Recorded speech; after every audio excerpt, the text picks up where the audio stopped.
चलिए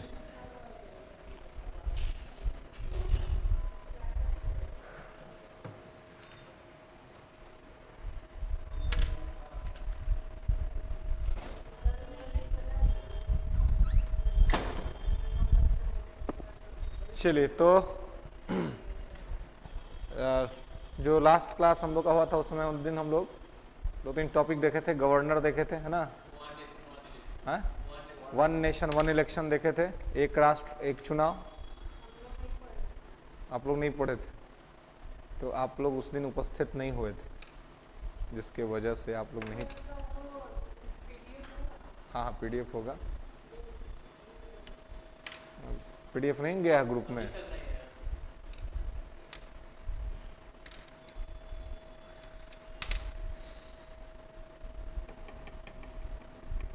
अभी तक नहीं गया है आप लोगों का पीडीएफ? हाँ, आज ही से कंप्लीट हो जाएगा टॉपिक आप लोगों का, ठीक है। जो 2-3 टॉपिक पॉलिटी का बचा हुआ है इसको लेकर के फिर इस पर एक टेस्ट करा लेंगे, होलिस्टिक टेस्ट, आईआर का भी और पॉलिटी का भी, ठीक है, दोनों का साथ में, ठीक है।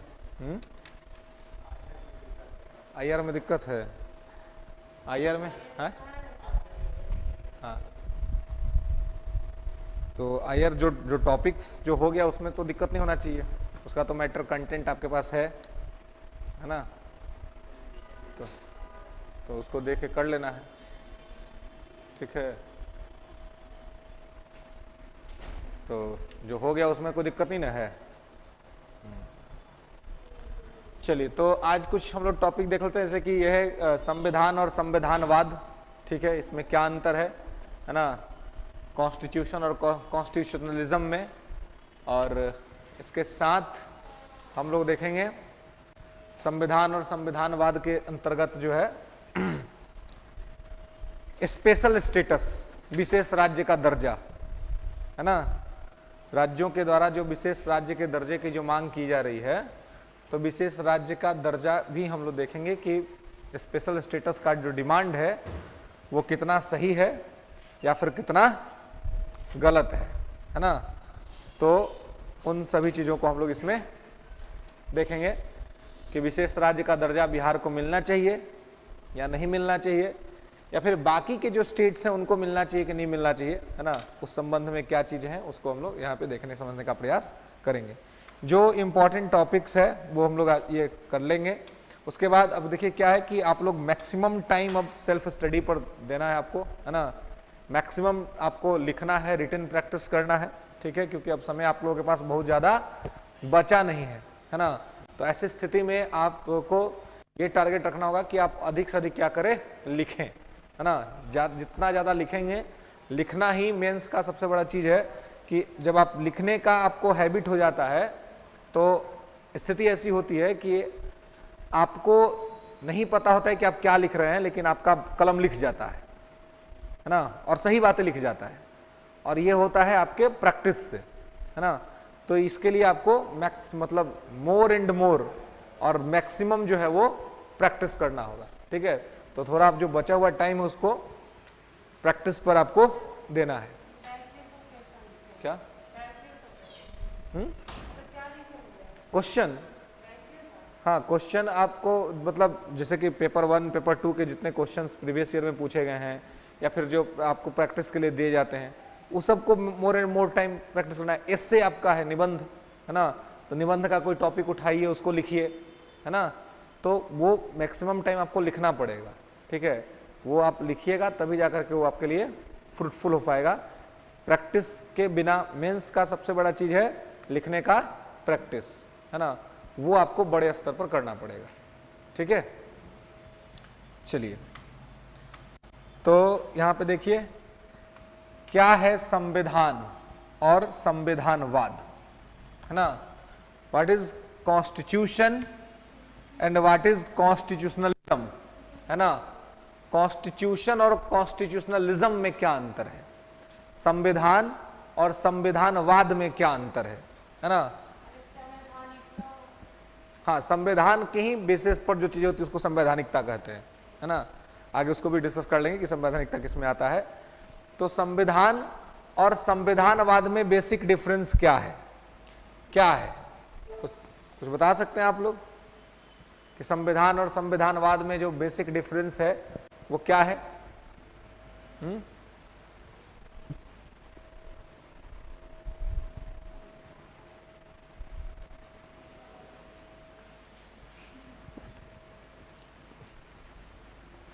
आइए,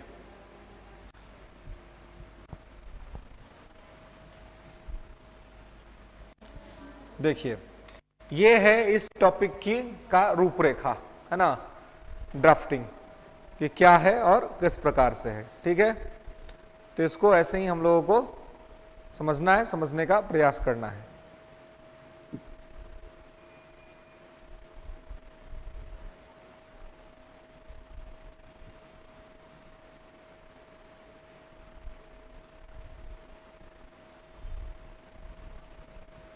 ओके,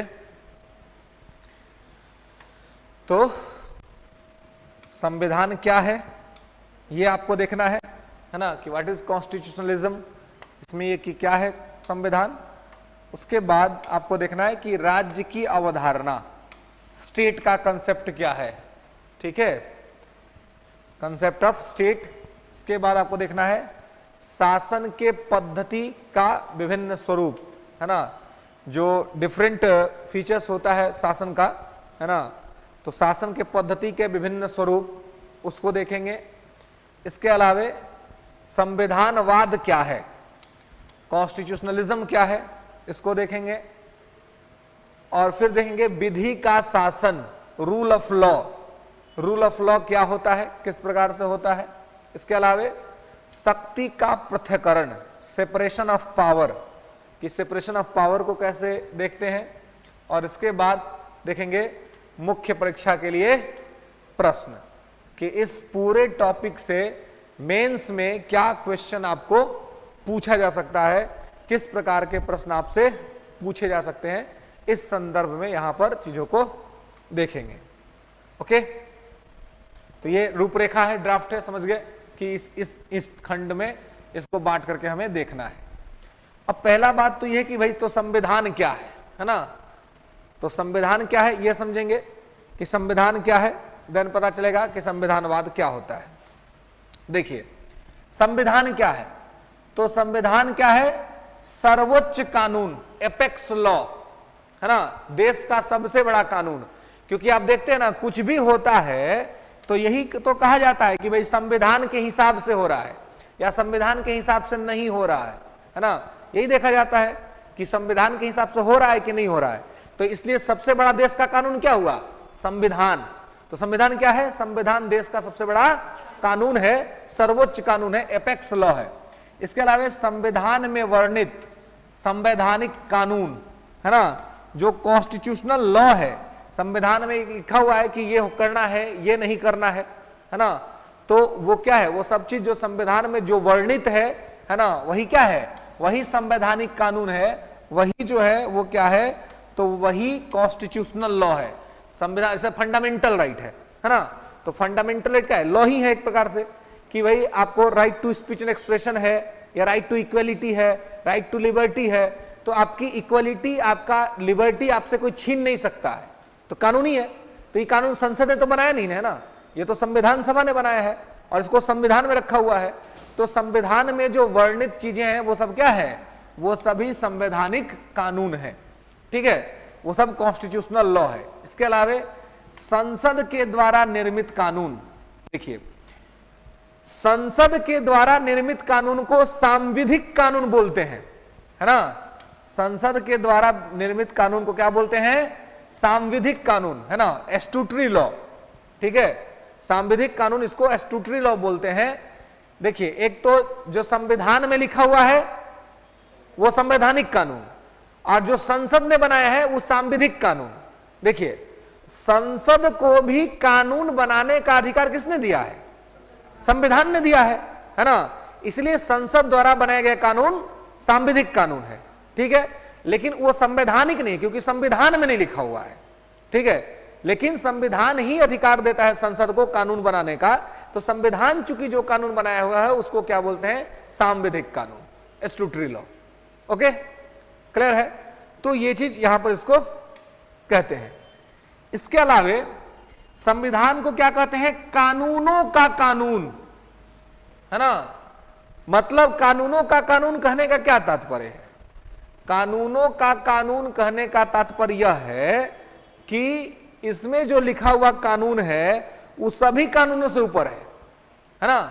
आप कोई भी कानून की संवैधानिकता अगर देखनी है कि वो कॉन्स्टिट्यूशनल है कि नहीं या वो सही है कि नहीं, तो क्या देखा जाता है कि संविधान क्या कह रहा है, कॉन्स्टिट्यूशन क्या कह रहा है। तो इसलिए संविधान जो है वो क्या है? तो वो कानूनों का कानून है ना। वो कानूनों का कानून है, वो जो है वो सबसे बड़ा कानून है, ठीक है। इसलिए इसको ऊपर में ही कह दिया गया है एपेक्स लॉ, है ना, सबसे बड़ा कानून। तो सबसे बड़ा कानून जो है वो क्या है? संविधान है। वो क्या है? तो कॉन्स्टिट्यूशन है, ठीक है, ओके। इसके अलावा देखिए संविधान संशोधन, है ना, संविधान संशोधन, ठीक है। तो कॉन्स्टिट्यूशनल अमेंडमेंट, है ना।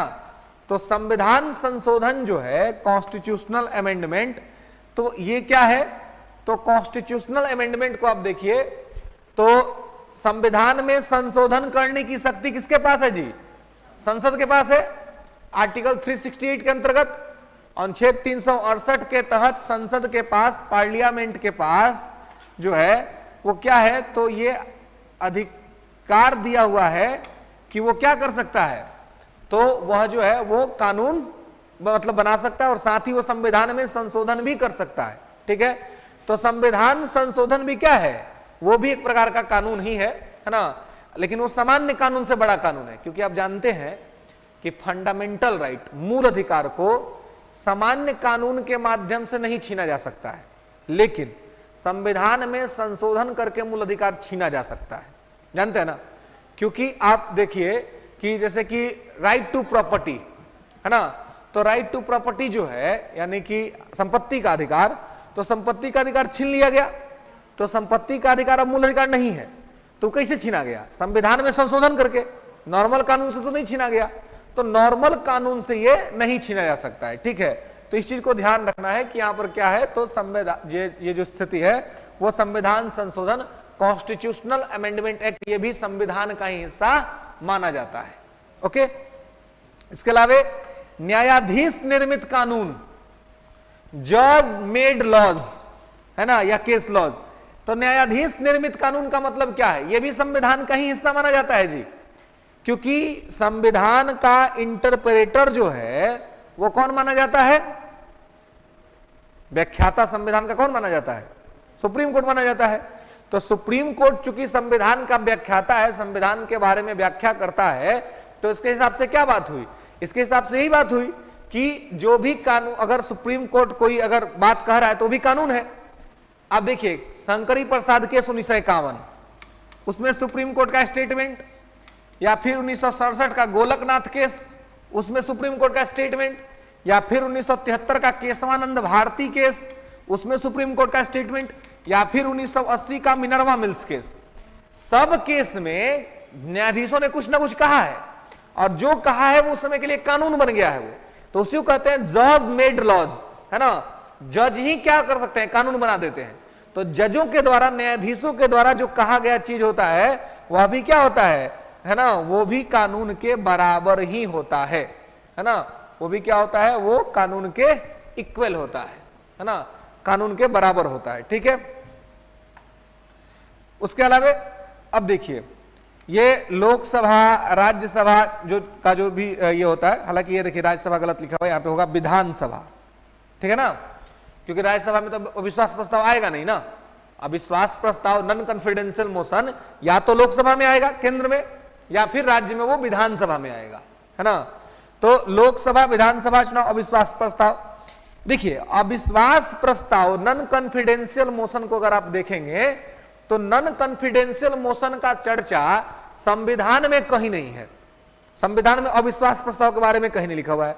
लोकसभा की नियमावली में उसका चर्चा है ना, लेकिन फिर भी ये चल रहा है। तो कुछ परंपराएं भी ऐसी होती हैं कि जो संविधान में नहीं लिखी हुई है, लेकिन संविधान के बराबर उसका वैल्यू है।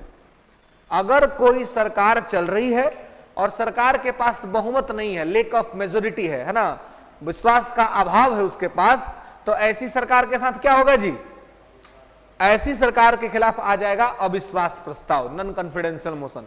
जबकि संविधान में लिखा हुआ है, ये परंपरा है ना, ट्रेडिशन है, तो ट्रेडिशन इज ऑल्सो कॉन्स्टिट्यूशन।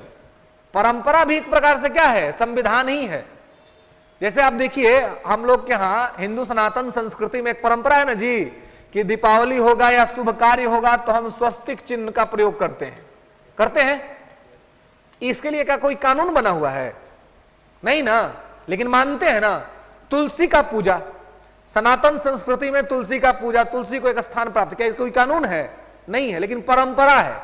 ये परंपरा ही क्या है, हमारे लिए संविधान से बड़ा है, संविधान के बराबर है। कि भाई ये क्या चीज है कि मतलब कॉन्स्टिट्यूशन जो है, जो आपके लिए मान्य है, तो उसके हिसाब से कुछ ऐसी चीजें हैं परंपरा के तौर पर जो संविधान में नहीं लिखा हुआ है, लेकिन फिर भी आप उसको मान रहे हैं, तो वो भी क्या है, संविधान ही है। और अगर आप ब्रिटेन के संविधान को देखिए तो ब्रिटेन का पूरा संविधान ही परंपरा के आधार पर निर्धारित है, ट्रेडिशन के आधार, इसलिए तो उसे कुछ रिटन में नहीं है ना, unwritten constitution of the world कहा जाता है, क्योंकि वो बेसिकली परंपरा के तौर पर चलता है और उसकी जो परंपराएं हैं वो परंपराएं ही अपने आप में महत्वपूर्ण है, समझ रहे हैं? तो इसलिए वो परंपरा जो है, ये सब चीज क्या है, अविश्वास प्रस्ताव, राज्यपाल का जो ये है, तो ये सारी चीजें क्या है, अविश्वास प्रस्ताव मतलब अगर राज्य में लाया जाएगा तो राज्यपाल के कहने पे आएगा, है ना, और अगर राष्ट्रपति केंद्र का स्तर पे आएगा तो राष्ट्रपति के कहने पे आएगा, जब फ्लोर टेस्ट की बात होगी तब आएगा। इसके अलावा राजनीतिक रूप से संगठित राष्ट्र या राज्य का शासन, अब देखिए इसमें यह कहने का पूरा मतलब यह है कि किसी भी राजनीतिक रूप से संगठित राष्ट्र या राज्य को शासित करने के लिए क्या है, इन सभी चीजों की आवश्यकता है ना, क्योंकि ये सब चीजें क्या है, संविधान है, ये सब संविधान है। इसमें से कुछ संविधान में लिखा हुआ है, कुछ ऐसे जिसको कि संविधान ने संसद को अधिकार दिया है, और कुछ है जो कि परंपरा के तौर पर चल रहा है। तो ये कुल मिलाजुला करके क्या है, संविधान है, और संविधान किसी भी राष्ट्र के सुचारू रूप से संचालन के लिए आवश्यक है, क्योंकि वो नियम कायदा कानून का संग्रह होता है, और किसी भी व्यवस्था को ठीक तरीके से संचालित करने के लिए जरूरी है कि उसके लिए कोड ऑफ कंडक्ट रखा जाए। क्लियर है, समझ रहे बात को? चलिए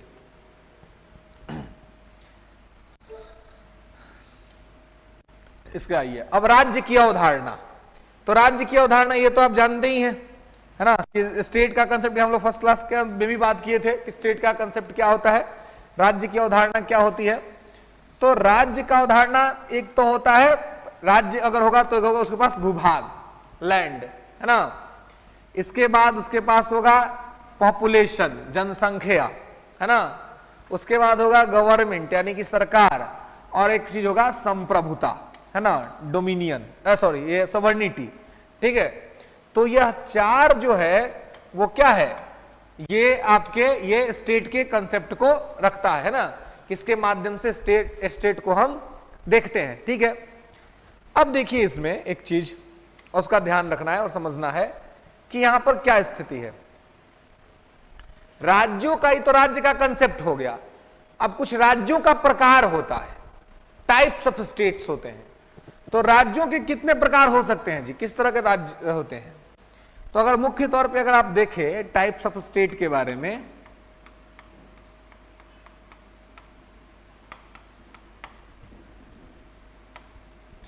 तो टाइप्स ऑफ स्टेट अगर आप देखते हैं तो अगर भारत के संदर्भ में हम देखें तो मॉडर्न टाइम में राज्यों के प्रकार में भारत की क्या स्थिति रही है, तो आप पाइएगा कि सबसे पहले जो राज्य आता है वो होता है औपनिवेशिक राज्य, जिसको इंग्लिश में बोलते हैं कॉलोनिकल स्टेट, है ना। तो पहला एक जो राज्य की श्रृंखला आती है वो क्या होता है, औपनिवेशिक राज्य, है ना, कॉलोनिकल स्टेट, ठीक है।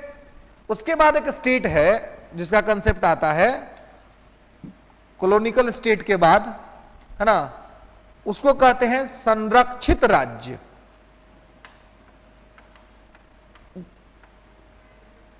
मतलब कि प्रोटेक्टोरेट स्टेट, संरक्षित राज्य, ठीक है, प्रोटेक्टोरेट स्टेट। और इसके बाद जो एक आता है वो आता है डोमिनियन स्टेट।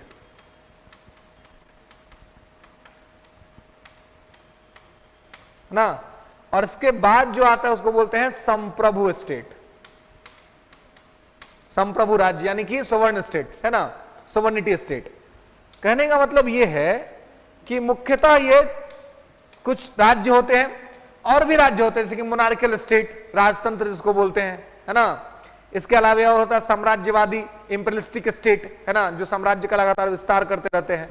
लेकिन फिलहाल अगर आप भारत के संदर्भ में हम अगर देखें तो भारत में इस प्रकार से भारत का विकास हुआ है मॉडर्न टाइम में। सबसे पहले आप मॉडर्न हिस्ट्री पढ़े होंगे तो आप देखे होंगे कि भारत क्या हुआ, तो पहले तो एक स्वतंत्र राज्य के रूप में था, मोनार्कियल सिस्टम चलता था, राजतंत्र था भारत में। लेकिन हुआ क्या कि 23 जून 1757 बैटल ऑफ पलासी, पलासी के युद्ध के बाद अंग्रेजों ने क्या किया, तो भारत को कंट्रोल में लेना शुरू किया। और वहां पे पहला जो कंट्रोल था उनका बंगाल पर कंट्रोल था, बंगाल को कंट्रोल में लिया। लेकिन वहीं से उनका जो औपनिवेशिक शासन था वो भारत पर शुरू हो गया। औपनिवेशिक शासन का मतलब एक्चुअल में होता क्या है, अगर आप औपनिवेशिक शासन को देखें कॉलोनियल स्टेट का में, तो इसमें क्या होता है, एक होता है S1 और एक है S2। फॉर एग्जांपल समझ लीजिए, S1 जो है वो पावरफुल स्टेट है, S2 जो है वो थोड़ा कमजोर वीकेस्ट स्टेट है ना। औपनिवेशिक राज्य में क्या होता है कि जो ताकतवर राज्य होता है वो अपने से कमजोर राज्य को अपना गुलाम बना लेता है ना। तो S1 मान लीजिए कि ताकतवर है, तो S2 को क्या कर लिया, गुलाम बना लिया, है ना। तो अगर भारत की स्थिति को आप देखेंगे तो 1757 में क्या हुआ कि S1 था ब्रिटेन, है ना, S2 था इंडिया। इन्होंने क्या किया, तो 1757 में क्या किया कि बैटल ऑफ पलासी के से इन्होंने भारत को अपने कंट्रोल में ले लिया, ठीक है। और यहां पे औपनिवेशिक लगा है, इसका मतलब यह है कि सबसे पहले अगर किसी चीज को कंट्रोल किया गया तो वो था आपका मार्केट, वो था आपका इकोनॉमी, है ना। आपके इकोनॉमी को कंट्रोल में ले लिया गया, आपके मार्केट को कंट्रोल में ले लिया गया, ठीक है। तो यह व्यवस्था यहां पे की गई थी। तो उसने पहले हमारे मार्केट को कंट्रोल किया इंडस्ट्रियलाइजेशन के माध्यम से, ठीक है। तो इस औपनिवेशिक राज्य में क्या होता है कि एक ताकतवर राज्य अपने से कमजोर राज्य को अपना गुलाम बना लेता है सभी तरीके से। अब उसमें क्या होता है, S2 के पास निर्णय लेने का कोई अधिकार नहीं होता है। S2 के संबंध में जो भी निर्णय होगा वो S1 लेगा, ठीक है। तो ये होता है औपनिवेशिक राज्य में। और भारत जो है ये कॉलोनियल स्टेटस में कब से कब तक रहा था जी, कब से कब तक कॉलोनियल स्टेटस में रहा था, हा?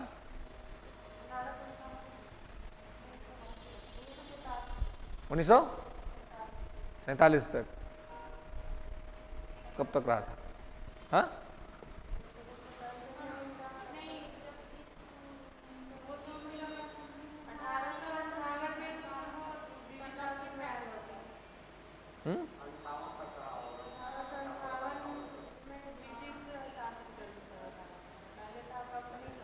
हाँ, अरे तो रूल चाहे ब्रिटिश का हो या ब्रिटेन ही खाता ना, तो गुलाम तो हम थे ही। वैसे तो नहीं, 47 ही होगा, है ना, 1947 ही होगा, ठीक है। 1947 ही होगा कि जो ये है स्थिति है वो स्थिति कब से कब तक रही, तो 1757 से टिल इंडिपेंडेंट, आजादी तक हम लोग कॉलोनी रहे, ठीक है, ब्रिटेन के।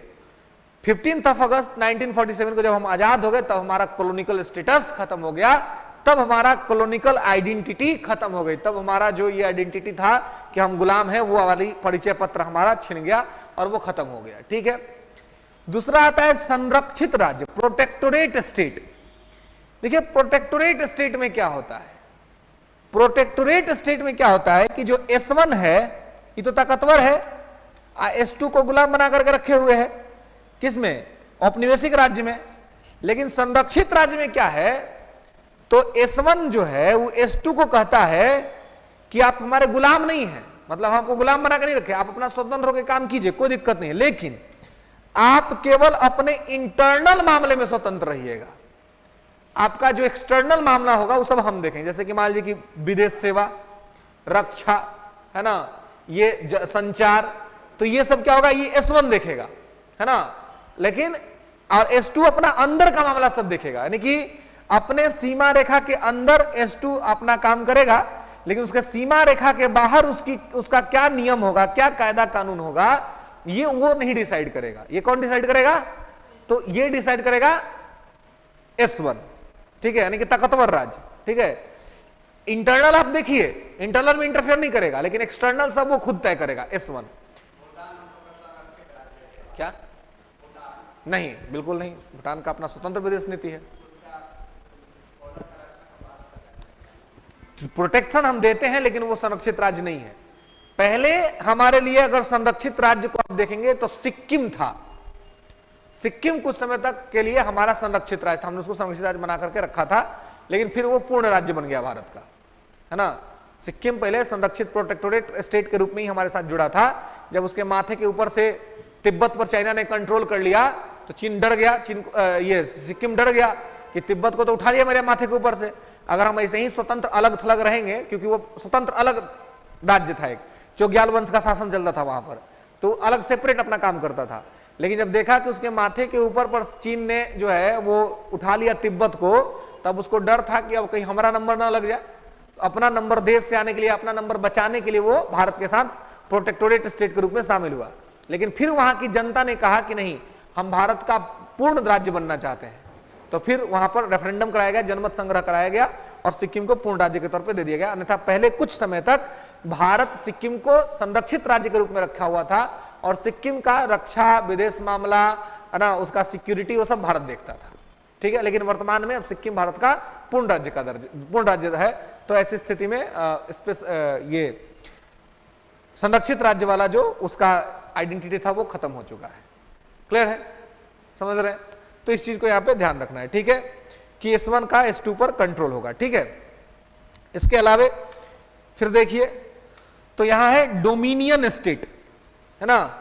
डोमिनियन स्टेट क्या होता है, तो डोमिनियन स्टेट में देखिए, यहां पर औपनिवेशिक कॉलोनिकल स्टेट में क्या होता है, तो S1 S2 पर कंप्लीट अधिकार रखता है, ठीक है।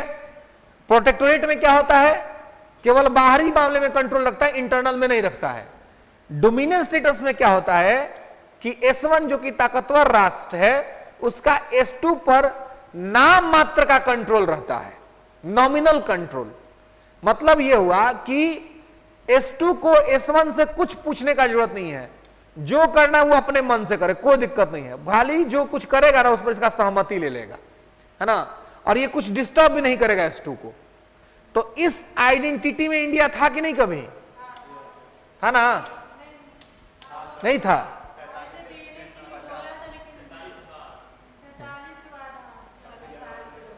हाँ, 15th,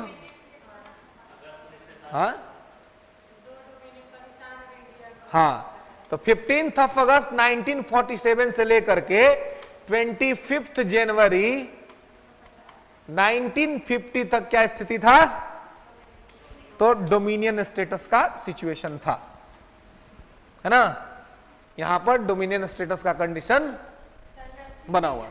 क्या नहीं, भारत कभी प्रोटेक्टोरेट स्टेट में नहीं रहा, भारत का कभी भी प्रोटेक्टोरेट स्टेट का आइडेंटिटी नहीं रहा है, ठीक है। भारत का जब भी आइडेंटिटी रहा है तो एक तो कॉलोनिकल स्टेटस का था। आप कॉलोनिकल स्टेटस से अगर पहले का भारत का आइडेंटिटी पूछे क्या था, तो मोनार्किकल स्टेटस था, राजतंत्र था, मुगलों का शासन था देश में, है ना। मुगलों से पहले दिल्ली सल्तनत का था, दिल्ली सल्तनत पहले आप एंशिएंट हिस्ट्री में जाएंगे तो गुप्ताज का शासन था, हर्षवर्धन का शासन था, है ना, सातवाहना का शासन था, मौर्य का शासन था, मतलब तमाम लोगों का शासन था, है ना। यानी कि कॉलोनिकल आइडेंटिटी से पहले, है ना, कॉलोनिकल आइडेंटिटी से पहले जो इंडिया की आइडेंटिटी थी वो मोनार्किकल आइडेंटिटी थी, ठीक है। क्लियर है? तो इस चीज को जैसे यहां पे आपको ध्यान रखना है, ओके। तो डोमिनियन स्टेटस, हाँ, यहाँ ऑनलाइन में अंशुप्रिया 1947 टू 1950, बिल्कुल 47 से 50 तक का जो समय है वो क्या है, तो वो डोमिनियन का कंडीशन, ठीक है। उस समय इंडिया डोमिनियन था।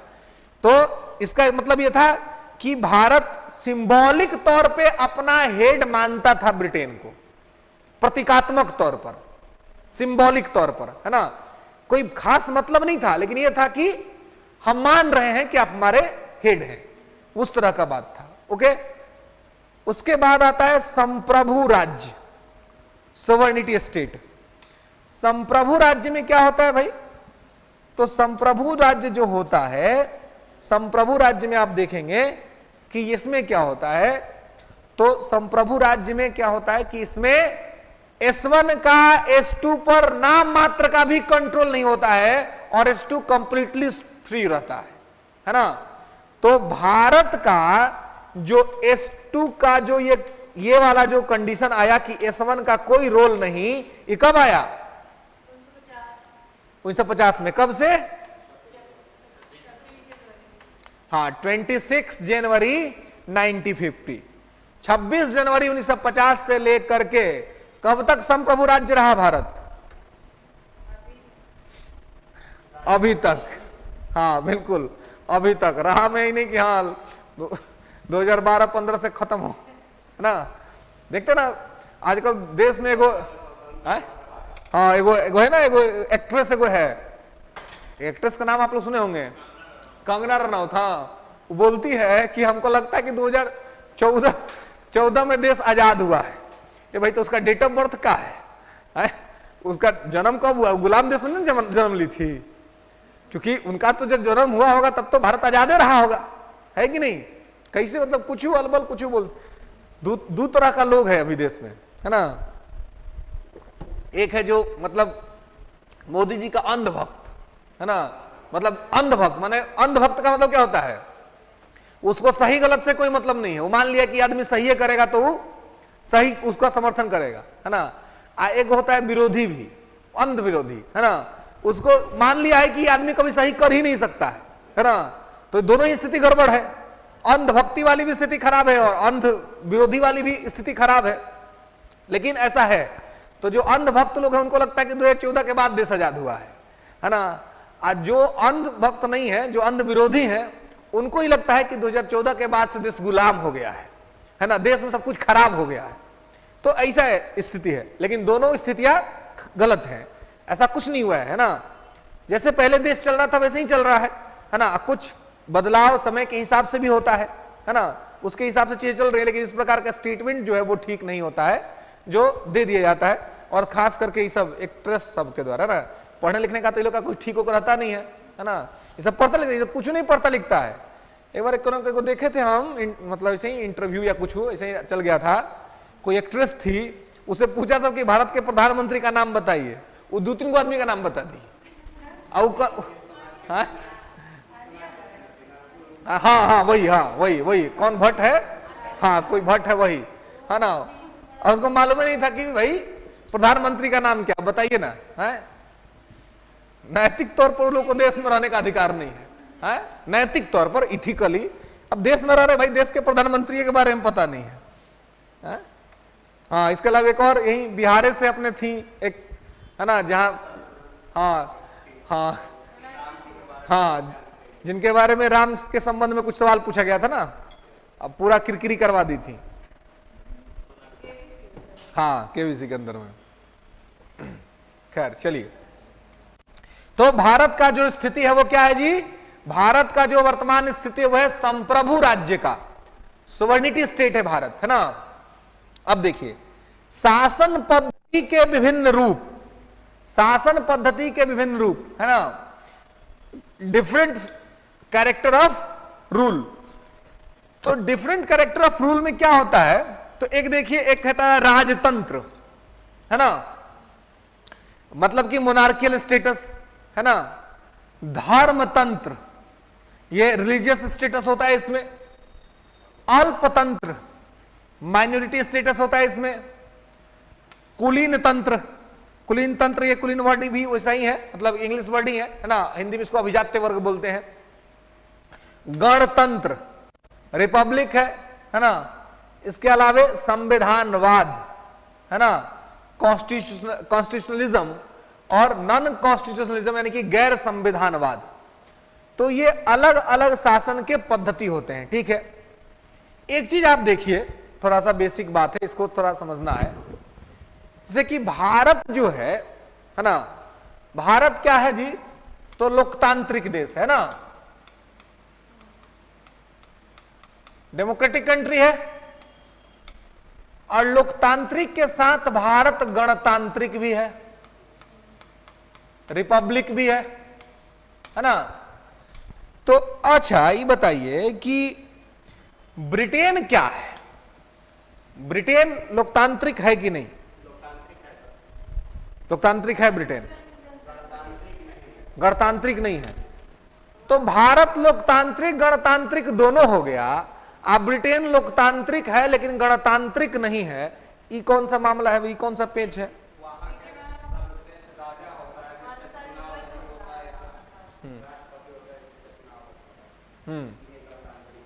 इसलिए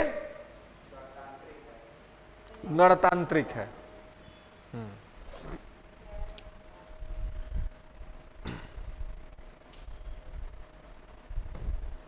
देखिए पहला बात, लोकतंत्र जो होता है ये शासन का कोई पद्धति नहीं है। Democracy is not a system of rule, it's only a ideology of rule. Democracy क्या है? तो शासन की विचारधारा है। लोकतंत्र शासन की विचारधारा है, शासन की कोई पद्धति नहीं है, बस केवल एक आइडियोलॉजी है। तो डेमोक्रेसी की जो आइडियोलॉजी है वो क्या कहती है? ये तो पढ़े होंगे आप लोग, बचपने से पढ़े होंगे। हाँ, of the people, by the people, for the people, है ना।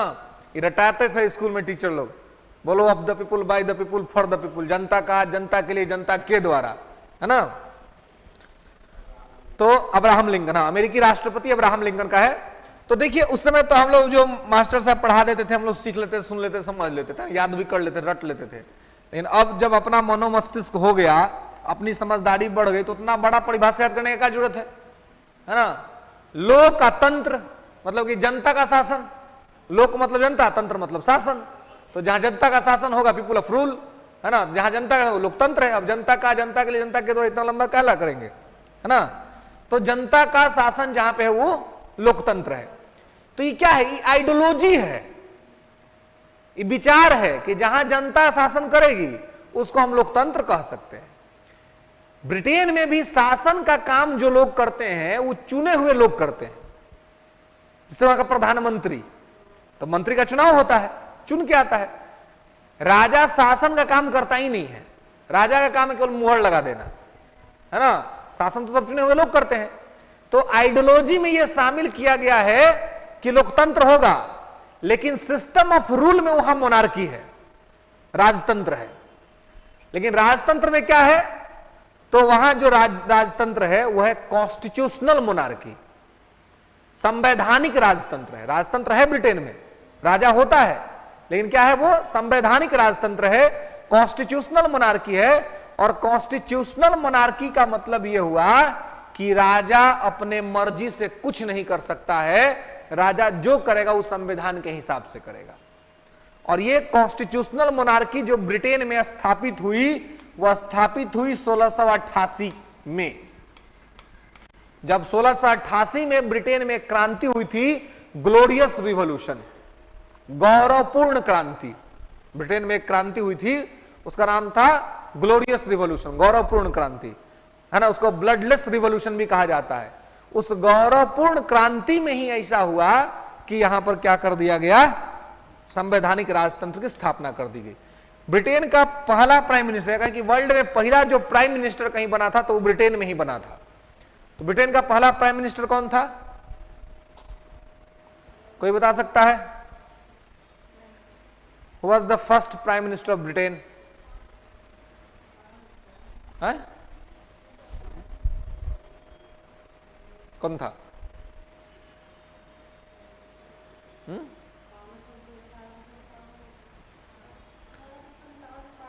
ब्रिटेन का पहला प्राइम मिनिस्टर, हाँ भाई, हम कब का बात कर रहे हैं? ये तो आप लोग हसुआ के बियाह में खुरपी का गीत गा रहे हैं,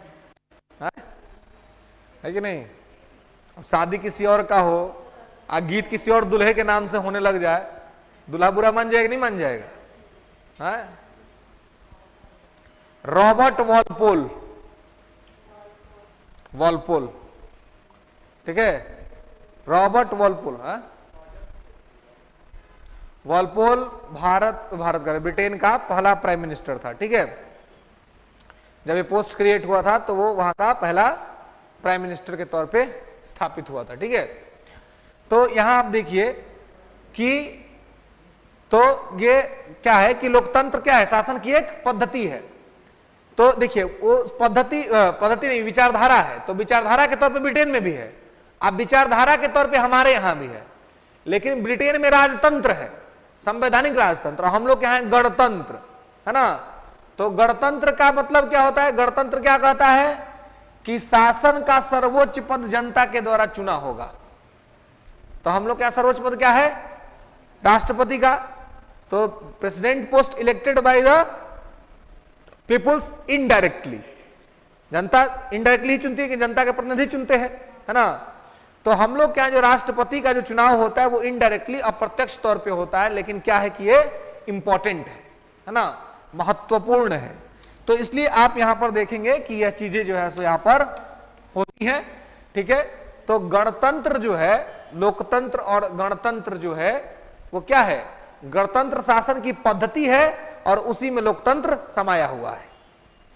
बताया समझ में। और लोकतंत्र राजतंत्र में भी है ब्रिटेन में, लेकिन वहां पे क्या है, संवैधानिक राजतंत्र है, ठीक है। तो इसलिए लोकतंत्र क्या हो गया, लोकतंत्र केवल शासन का एक विचारधारा हो गया, शासन की कोई पद्धति नहीं हुई। पद्धति क्या है, राजतंत्र है या गणतंत्र है ना। तो अब देखिए राजतंत्र में क्या होता है, तो जो राजा चाहेगा वही होगा, लेकिन राजतंत्र के भी अपने अलग अलग प्रकार होते हैं जी। राजतंत्र में भी मुख्यतः 3 तरह के प्रकार आप देख सकते हैं। एक होता है निरंकुश राजतंत्र, एब्सोल्यूट मोनार्की। तो निरंकुश राजतंत्र में ना डेमोक्रेसी नाम की कोई चीज नहीं होती है। निरंकुश राजतंत्र में डेमोक्रेसी नाम की कोई चीज नहीं होती है, ठीक है। उसमें डेमोक्रेसी नहीं होता है, इसमें वही होता है जो राजा चाहेगा, चुना हुआ प्रतिनिधि कुछ नहीं। जैसे पहले एंशिएंट हिस्ट्री में होता था, राजा किसका शर्म कलम कर दो, किसी को ये कर दो, किसी को वो कर दो, है ना। तो जो राजा का जो आदेश आता था वही कानून होता था। तो वो सब होता था किसमें, निरंकुश राजतंत्र में, एब्सोल्यूट मोनार्की में। उसके बाद एक आता है मिक्स्ड मोनार्की, जो बोलते हैं मिश्रित राजतंत्र।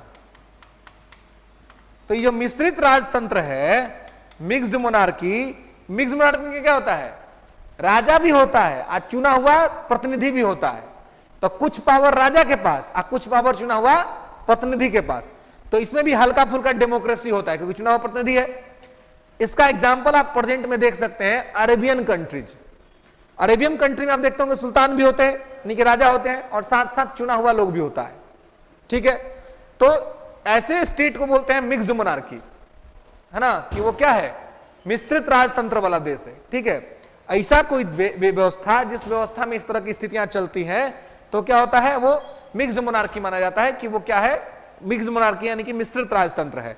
तो मिश्रित राजतंत्र में चुना हुआ प्रतिनिधि और जो चुना हुआ नहीं है यानी कि जो राजा है वो दोनों होते हैं, ठीक है। तो इसमें थोड़ा बहुत जो है वो डेमोक्रेसी होता है, फुल डेमोक्रेसी नहीं होता है। इसके बाद होता है संवैधानिक राजतंत्र, कॉन्स्टिट्यूशनल मोनार्की, जो कि ब्रिटेन में है। अब देखिए, अब आप कहेंगे कि क्या निरंकुश राजतंत्र वर्तमान में देश में कहीं है वर्ल्ड में? तो किसी वर्ल्ड में निरंकुश राजतंत्र जैसी तो कोई चीज नहीं है, लेकिन हां निरंकुश शासक लोग जरूर हैं। जैसे कि उत्तर कोरिया में, है ना, उत्तर कोरिया का जो शासक है ना, क्या निरंकुश है, कुछ किसी का नहीं सुनता, अपने हिसाब से अपना काम करता है। तो उसको क्या कह सकते हैं, उसको निरंकुश राजतंत्र कह सकते हैं। जिम्बाब्वे का रॉबर्ट मुगाबे, जिम्बाब्वे का रॉबर्ट मुगाबे कैसा शासन का उदाहरण है, ऐसा ही है। चुनी हुई सरकारों को खत्म कर देता है और अपने शासन में आ जाता है और बहुत दिन से शासन संभाल रहा है। तो कहने का मतलब यह है कि यह सारे जो लोग होते हैं, ये सारी राजतंत्र के प्रकार हैं, इसमें से ये सबसे अच्छा प्रकार है संवैधानिक राजतंत्र, जिसमें क्या होता है, राजा नाम मात्र का प्रमुख होता है, नॉमिनल हेड होता है। सारा का सारा काम कौन करता है, चुना हुआ प्रतिनिधि, ठीक है। तो समझ रहे हैं, राजतंत्र के तीन प्रकार होते हैं, कौन कौन से? हाँ, absolute, mixture and constitutional. Absolute monarchy, mixture monarchy and constitutional monarchy. ठीक है, भारत तो मोनार्की से कंप्लीट अलग हो चुका है। और भारत क्या है? भारत सोवर्निटी स्टेट है, संप्रभु राज्य है, रिपब्लिक स्टेट है, गणतांत्रिक राज्य है ना। भारत जो है, उस भारत पे किसी का कोई कंट्रोल नहीं है और भारत जो है वो अपने हिसाब से अपनी चीजों को निर्धारित करता है या चीजों को लागू करता है। ठीक है, क्लियर है। धर्मतंत्र, धर्मतंत्र में क्या होता है? कहीं भी अगर धर्मतंत्र होगा तो धर्मतंत्र में क्या होगा? जो रिलीजियस, जो धर्म गुरु होंगे वो लोग बहुत पावरफुल होंगे, उनका कहा हुआ बात ही अपने आप में क्या होगा? कानून हो जाएगा, है ना। वो सबको बहुत पावर हो जाता है, बहुत पावरफुल हो जाते हैं। ठीक है, तो धर्मतंत्र को रिलीजियस स्टेट्स कहते हैं। तो ये इस प्रकार का स्टेट तो फिलहाल कहीं नहीं दिखता है, लेकिन हां लगभग मैक्सिमम स्टेट में धर्म का प्रभाव दिखता है। जैसे कुछ कुछ स्टेट हैं, जैसे अब पाकिस्तान है, तो पाकिस्तान बना ही अपना रिलीजियस आइडेंटिटी पर, इस्लाम के नाम पर, है ना। तो इसलिए हम कहते हैं कि जो बना है उसका तो मिटना तय है कि नहीं? जो बना है, अब पाकिस्तान कहता है कि भाई भारत के बारे में अलर बलर बोलता है, हम लोग के देश के बारे में, है ना। तो साधारण सा नियम क्या है कि जिसका जन्म हुआ उसका मृत्यु होगा, यही नियम है ना। आज जिसका जन्म नहीं हुआ उसका क्या होगा? उसका मृत्यु होगा तो नहीं होगा। भगवान शिव शंभु को हम लोग क्या कहते हैं? अजन्मा अविनाशी, है ना। तो ये अजन्मा अविनाशी क्यों कहते हैं? अजन्मा अविनाशी इसलिए कहते हैं क्योंकि उनका कभी विनाश नहीं हो सकता है। तो किसी से पूछा जाए कि भारत का जन्म कब हुआ, तो कोई बता सकता है? जी सदियों पुराना लोग कहेगा, बहुत पुराना, बहुत समय पहले का बात है। किसी को एग्जैक्ट कोई डेट पता नहीं कि भारत कब अस्तित्व में आया। लेकिन अगर पूछा जाएगा कि पाकिस्तान का जन्म कब हुआ, कोई भी बता देगा कब हुआ था? 14 अगस्त 1947। जिसका जन्म पता है उसका मृत्यु तो होके रहेगा, है कि नहीं? ये तो नियम है, ये तो संवैधानिक नियम कह लीजिए, या मतलब ये स्वीकार्य नियम है। सब लोग इस बात को मानते हैं कि भाई ऐसा तो होगा ही होगा, तो उस पर वही रूल लागू होता है। और चाहता है कि रूल वो इंडिया पर लागू करे, इंडिया पर रूल लागू नहीं हो पाएगा, है ना। तो हालांकि जो रिलीजियस आइडेंटिटी में होते हैं तो वहां पे धर्म का थोड़ा प्रभाव होता है और धार्मिक रूप से निर्णय जो है सो लिए जाते हैं। ठीक है, इसके बाद होता है अल्पतंत्र। अल्पतंत्र का मतलब यह हुआ, सब पगला गया है काजी, इतना पटक पटक के सब आ रहा जा रहा है।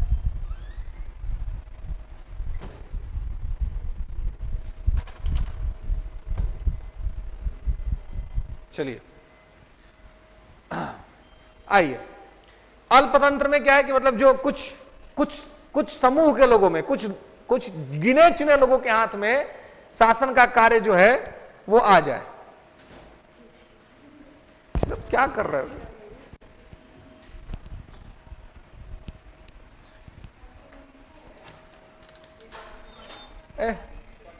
इसमें क्या चल रहा है जी? इसमें क्या चल रहा है? इसमें क्या चल रहा है? बार बार देख रहे सब आ रहा है जा रहा है, कोई दिक्कत है? स्टूडेंट नहीं, हाँ वो लोग को भी देख रहे थे इधर, अब कोई दिक्कत नहीं ना उधर क्लास में? ना वो लाइव काटने क्या चालू करने के लिए। हाँ तो अभी नहीं कर, अभी कोई एंट्री नहीं करना। हाँ अभी किसी को नहीं, सब लोग इधर उठाइए। 3:30 बजे क्लास खत्म हो जाएगा, उसके बाद सब लोग।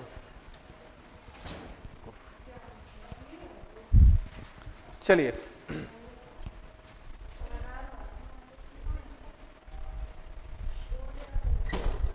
हाँ जी, चलिए तो उसके अल्पतंत्र में कुछ गिने चुने लोगों के पास होता है शासन, है ना। कुछ गिने चुने फेवरेट लोगों के हाथ में शासन का कार्य दे दिया जाता है और वही गिने चुने लोग जो है वो पूरे व्यवस्था पर शासन करते हैं। इस प्रकार का शासन सिस्टम अभी फिलहाल कहीं एग्जिस्ट नहीं करता है। कुलीन तंत्र भी अब एग्जिस्ट नहीं करता है, पहले एग्जिस्ट करता था। पहले आप वर्ल्ड में देखेंगे तो फ्रांस का इतिहास अगर आप पढ़ेंगे, फ्रेंच हिस्ट्री, तो फ्रेंच हिस्ट्री में आप एक शब्द सुनेंगे फ्यूडलिज्म, सामंतवाद, है ना। तो सामंतवाद जो है फ्यूडलिज्म, तो सामंतवाद आपको फ्रांस में बड़ा जो था वो ये था। और फ्रांस में ही जो है वो कुलीन तंत्र का बहुत प्रभाव था। कुलीन मतलब हुआ उच्च वर्ग, समाज का उच्च वर्ग, है ना, कुलीन तबका। तो उनके पास फ्रांस में जो क्रांति हुई थी 1789 की, 1789 की जो फ्रेंच रिवॉल्यूशन हुआ था, तो फ्रेंच आप लोगों में से हिस्ट्री ऑप्शनल किसी का है कि नहीं? ऑप्शनल क्या है आप लोगों का? हिस्ट्री है।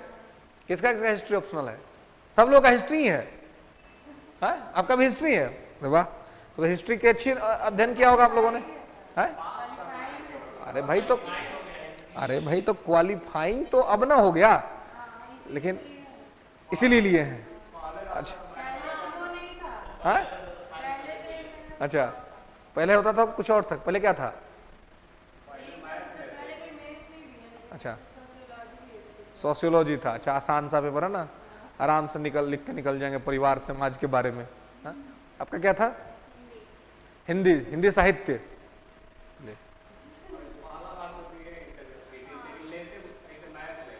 अच्छा, मैथ लेते हैं आप भी? Science stream, chemistry science stream का कोई पेपर लेते हैं ना?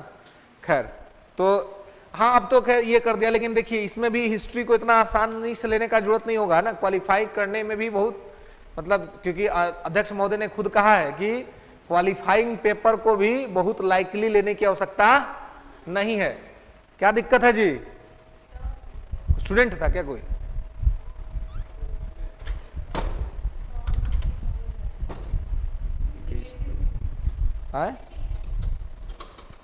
हाँ,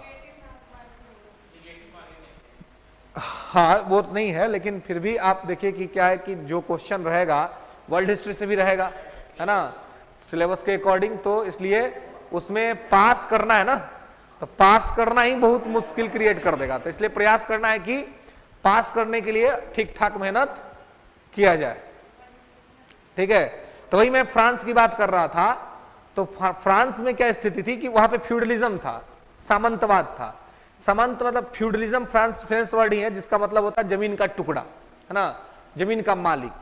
तो वहां पे जो कुलीन तंत्र था, उनके पास सब कुछ था। फ्रांस के बारे में कहा था कि फ्रांस में पादरी पूजा करता है, कुलीन शासन करता है और आम आदमी टैक्स देता है, कर देता है ना। इस प्रकार की बातें जो है सो फ्रांस में होती थी।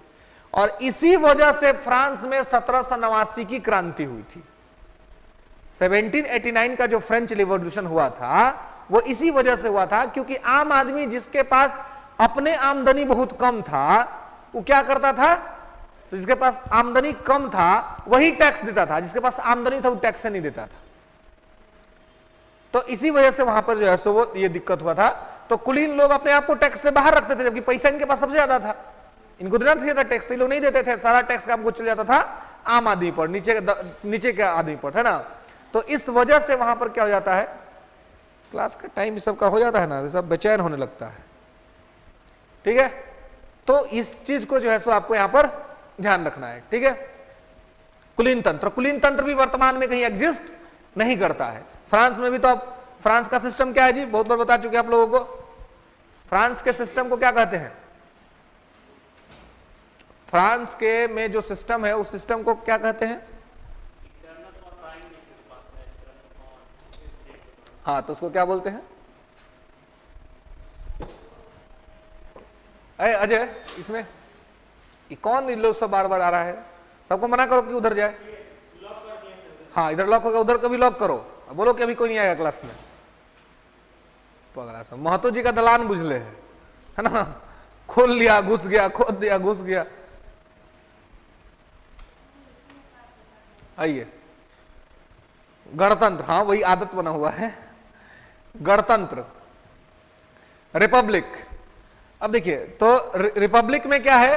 तो रिपब्लिक तो आप जानती हैं कि apex post elected by the people directly और इनडायरेक्टली, सर्वोच्च पद जनता के द्वारा चुना जाएगा, प्रत्यक्ष अथवा अप्रत्यक्ष रूप से।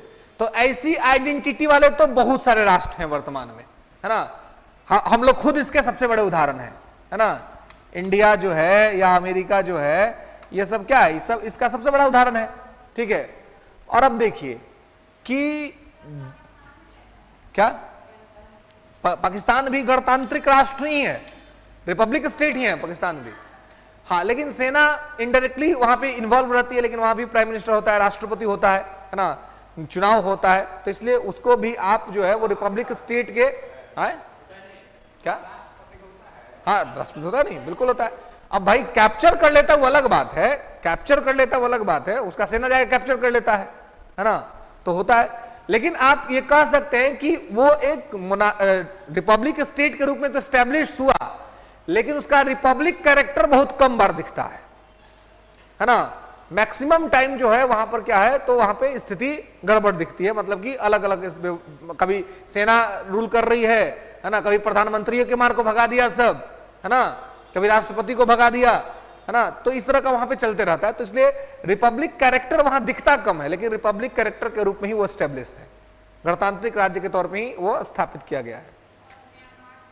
क्या म्यांमार में आप देखिए तो सैन्य तंत्र आप कह सकते हैं, क्योंकि वहां सैन्य तंत्र आ जाता है हमेशा, है ना, सेना के हिसाब से चीजें होने लग जाती है, सेना इन्वॉल्व हो जाती है ना। और वहां मैक्सिमम टाइम बहुत बार ये ट्राई किया गया, ये प्रयास किया गया कि व्यवस्था जो है वो क्या कर दिया जाए, तो व्यवस्था थोड़ा रिपब्लिक में डेमोक्रेटिक तौर पे स्थापित कर दिया, लेकिन वहां के जो लोग हैं या वहां का जो एक्सट्रीमिस्ट तबका है वो इस चीज को एक्सेप्ट नहीं करता, इसलिए वहां पे सैन्य तंत्र हमेशा लागू रहता है। जहां सेना के हाथ में शासन चली जाए, व्यवस्था पूरा सेना कंट्रोल करने लग जाए, तो ऐसी व्यवस्था को ही सैन्य तंत्र के तौर पर स्थापित किया जाता है। इसके बाद ये जो संविधान है या संविधानवाद है, देखिए, तो गणतांत्रिक व्यवस्था के सुखद संचालन के लिए, यानी कि अच्छा से संचालन के लिए संविधान के नियम कायदे कानून को मानना क्या है, जरूरी है ना। ये यहां पर क्या हो जाता है, जरूरी हो जाता है। तो इस चीज को ध्यान रखें कि गणतांत्रिक व्यवस्था में यहां पर ये संविधान के नियम कायदे कानून को मानना क्या हो जाता है, जरूरी हो जाता है, ठीक है, कंपल्सरी हो जाता है। ओके, तो जहां भी गणतांत्रिक व्यवस्था वहां संविधानवाद होगा ही, संविधान के हिसाब से चीजें होंगी। और उसके बाद है गैर संविधानवाद, तो जहां पर संविधान का कोई मान्यता ना हो, संविधान के हिसाब से कोई चीजें ना चले, तो ऐसी सिस्टम को हम कहते हैं गैर संविधानवाद, जहां पे डिक्टेटर लोग, तानाशाह लोग शासन करते हैं, तो ऐसे लोगों को, ऐसी आइडेंटिटी को कहते हैं गैर संविधानवाद।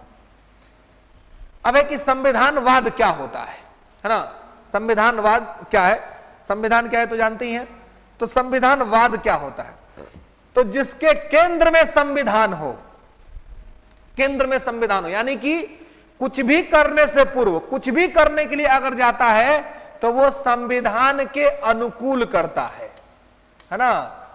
तो संविधान के अनुकूल यदि कोई भी व्यवस्था स्थापित होती है, संविधान के हिसाब से कोई चीज किया जाता है, तो उसको क्या कहते हैं, उसको कहते हैं संविधानवाद, ठीक है, कॉन्स्टिट्यूशनलिज्म, कि कोई भी कार्य करने में हम किस चीज का टारगेट रखते हैं कि उसमें संविधान हो, उसमें क्या हो, कॉन्स्टिट्यूशन हो, है ना।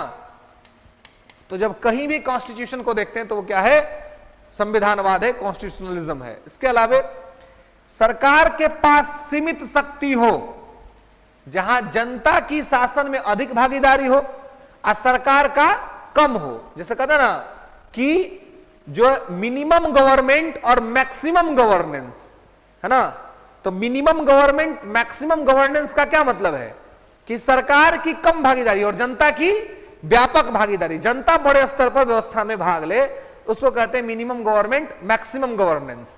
तो सरकार के पास सीमित शक्ति हो, ऐसा नहीं हो कि सरकारें पूरा शक्ति लेकर के बैठ जाए। यूपीएससी के जो है पीटी परीक्षा में, आईएएस प्रारंभिक परीक्षा में यह प्रश्न एक बार पूछा गया था कि संविधानवाद से आप क्या समझते हैं, पीटी में पूछा गया था और कुछ ऑप्शंस दिए गए थे, है ना, लोग कंफ्यूज थे क्या उत्तर होगा। तो ध्यान रहे कि जब भी संविधानवाद का बात आएगा तो उसमें मतलब होगा कि सरकार कम इन्वॉल्व होगी और जनता अधिक इन्वॉल्व होगी, यानी कि सरकार की शक्ति सीमित होगी संविधानवाद में, कॉन्स्टिट्यूशनलिज्म में, ठीक है ना। तो सरकार के पास सीमित शक्ति हो, ठीक है, तो सरकार के पास सीमित शक्ति तो यही है कि सरकार के पास असीमित शक्ति नहीं, यानी कि सरकार के पास बाउंड्री लेस पावर नहीं होगा, अंडर बाउंड्री पावर होगा ना, बाउंड्री लेस पावर सरकार के पास नहीं होगा, ठीक है। इसके अलावा सरकार संविधान के मुताबिक, इसका मतलब यह हुआ कि सरकार जो कुछ भी करेगी वो कॉन्स्टिट्यूशन के मुताबिक करेगी, कॉन्स्टिट्यूशन के अकॉर्डिंग करेगी, कॉन्स्टिट्यूशन के हिसाब से करेगी, कॉन्स्टिट्यूशन के खिलाफ कुछ भी नहीं करेगी या कॉन्स्टिट्यूशन के बाहर नहीं जाएगी। तो इन सभी फीचर्स के साथ जो चीजें होती हैं उसको कहते हैं संविधानवाद, उसको बोलते हैं कॉन्स्टिट्यूशनलिज्म, ठीक है।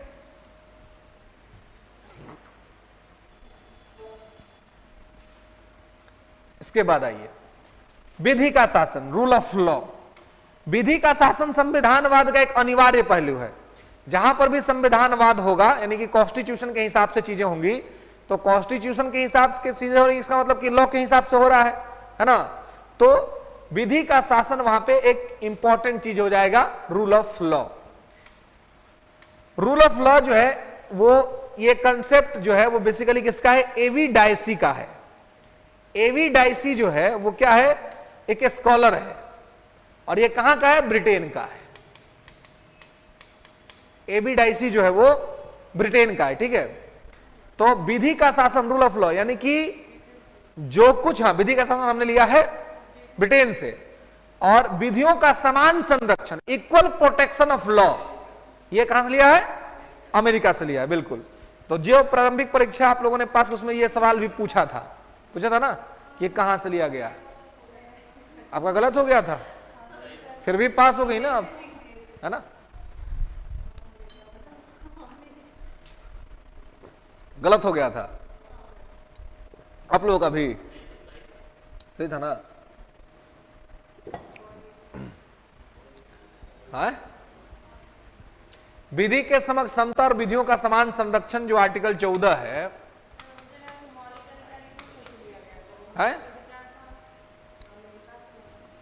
यहां पर क्या है, तो राइट, यहां पे इक्वलिटी बिफोर लॉ और इक्वल प्रोटेक्शन ऑफ लॉ, है ना।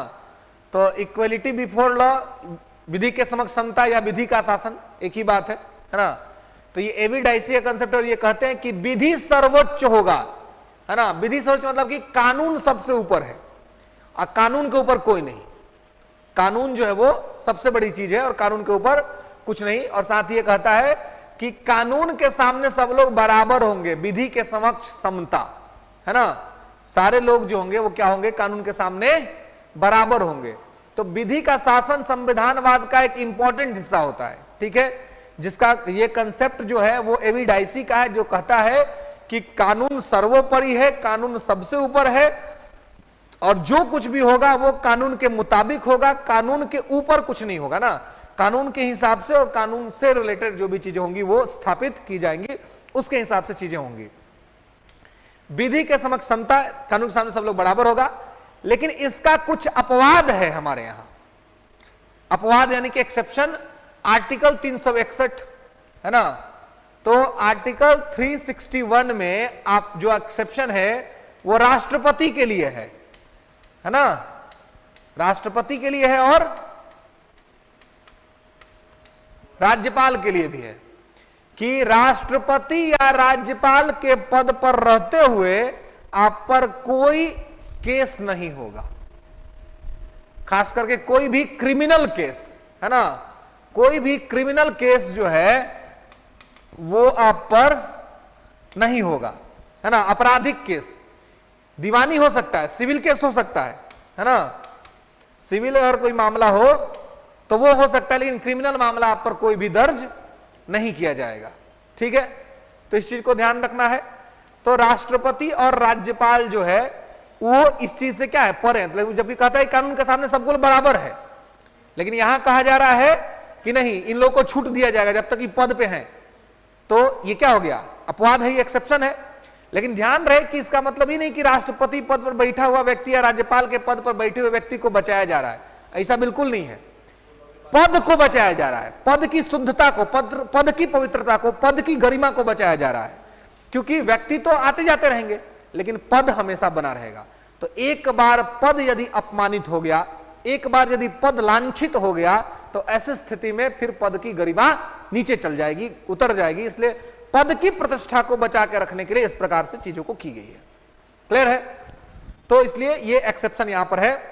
इसके अलावा राजनयिक यानी कि एम्बेसडर्स, है ना, जो हमारे देश में बाहर के जो दूत लोग रहते हैं, है ना, एम्बेसडर्स रहते हैं, वो लोग पर भी हम अगर कोई लोग गलत कर देता है तो हम लोग क्या, उस पर कोई कार्रवाई नहीं होगा।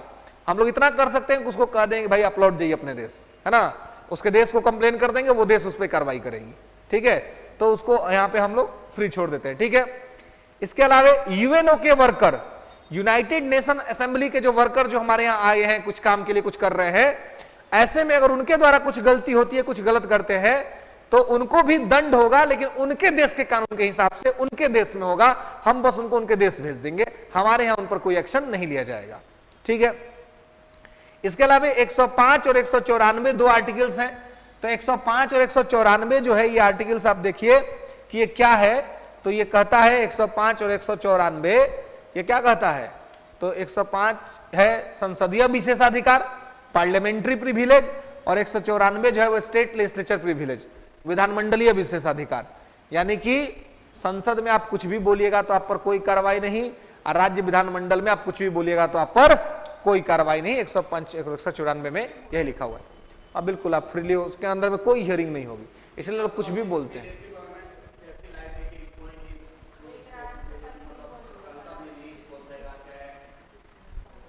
हाँ, वो ये लेकर के ऐसा बिल लेकर के आए थे डिस्कशन के लिए, लेकिन प्रिविलेज दिया गया है कि आप सदन के अंदर कुछ भी अगर करते हैं तो उसका जुडिशियल रिव्यू नहीं होगा, या जुडिशरी उसके बारे में कुछ भी ये नहीं करेगी।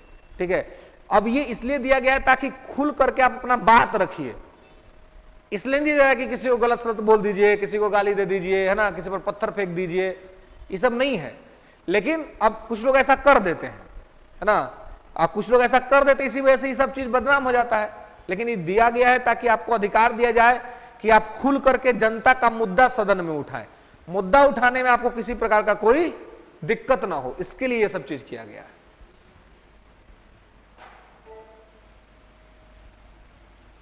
ओके।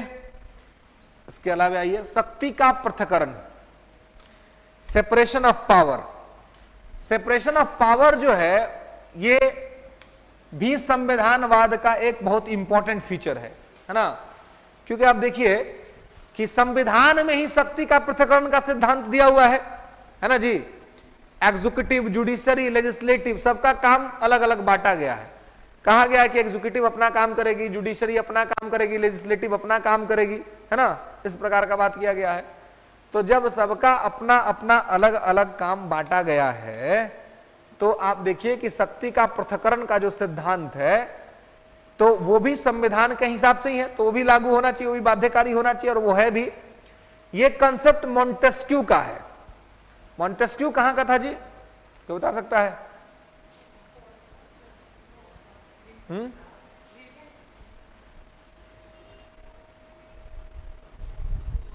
मॉन्टेस्क्यू कहां का था?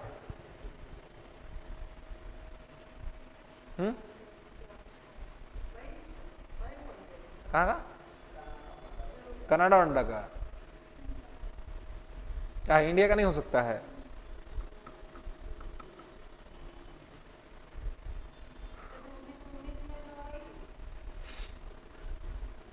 अरे भाई 1919 में जो था उसका नाम मॉन्टेग्यू था, मॉन्टेस्क्यू नहीं था। 1919 में मॉन्टेग्यू था, है ना, वो अलग आदमी, ये अलग आदमी है, ये विचारक है ना। वो जो मॉन्टेस्क्यू था वो भारत सचिव के पोस्ट पर था ब्रिटेन में। आज चेम्सफोर्ड उस समय भारत में था वायसराय, उसका बात नहीं हो रहा है।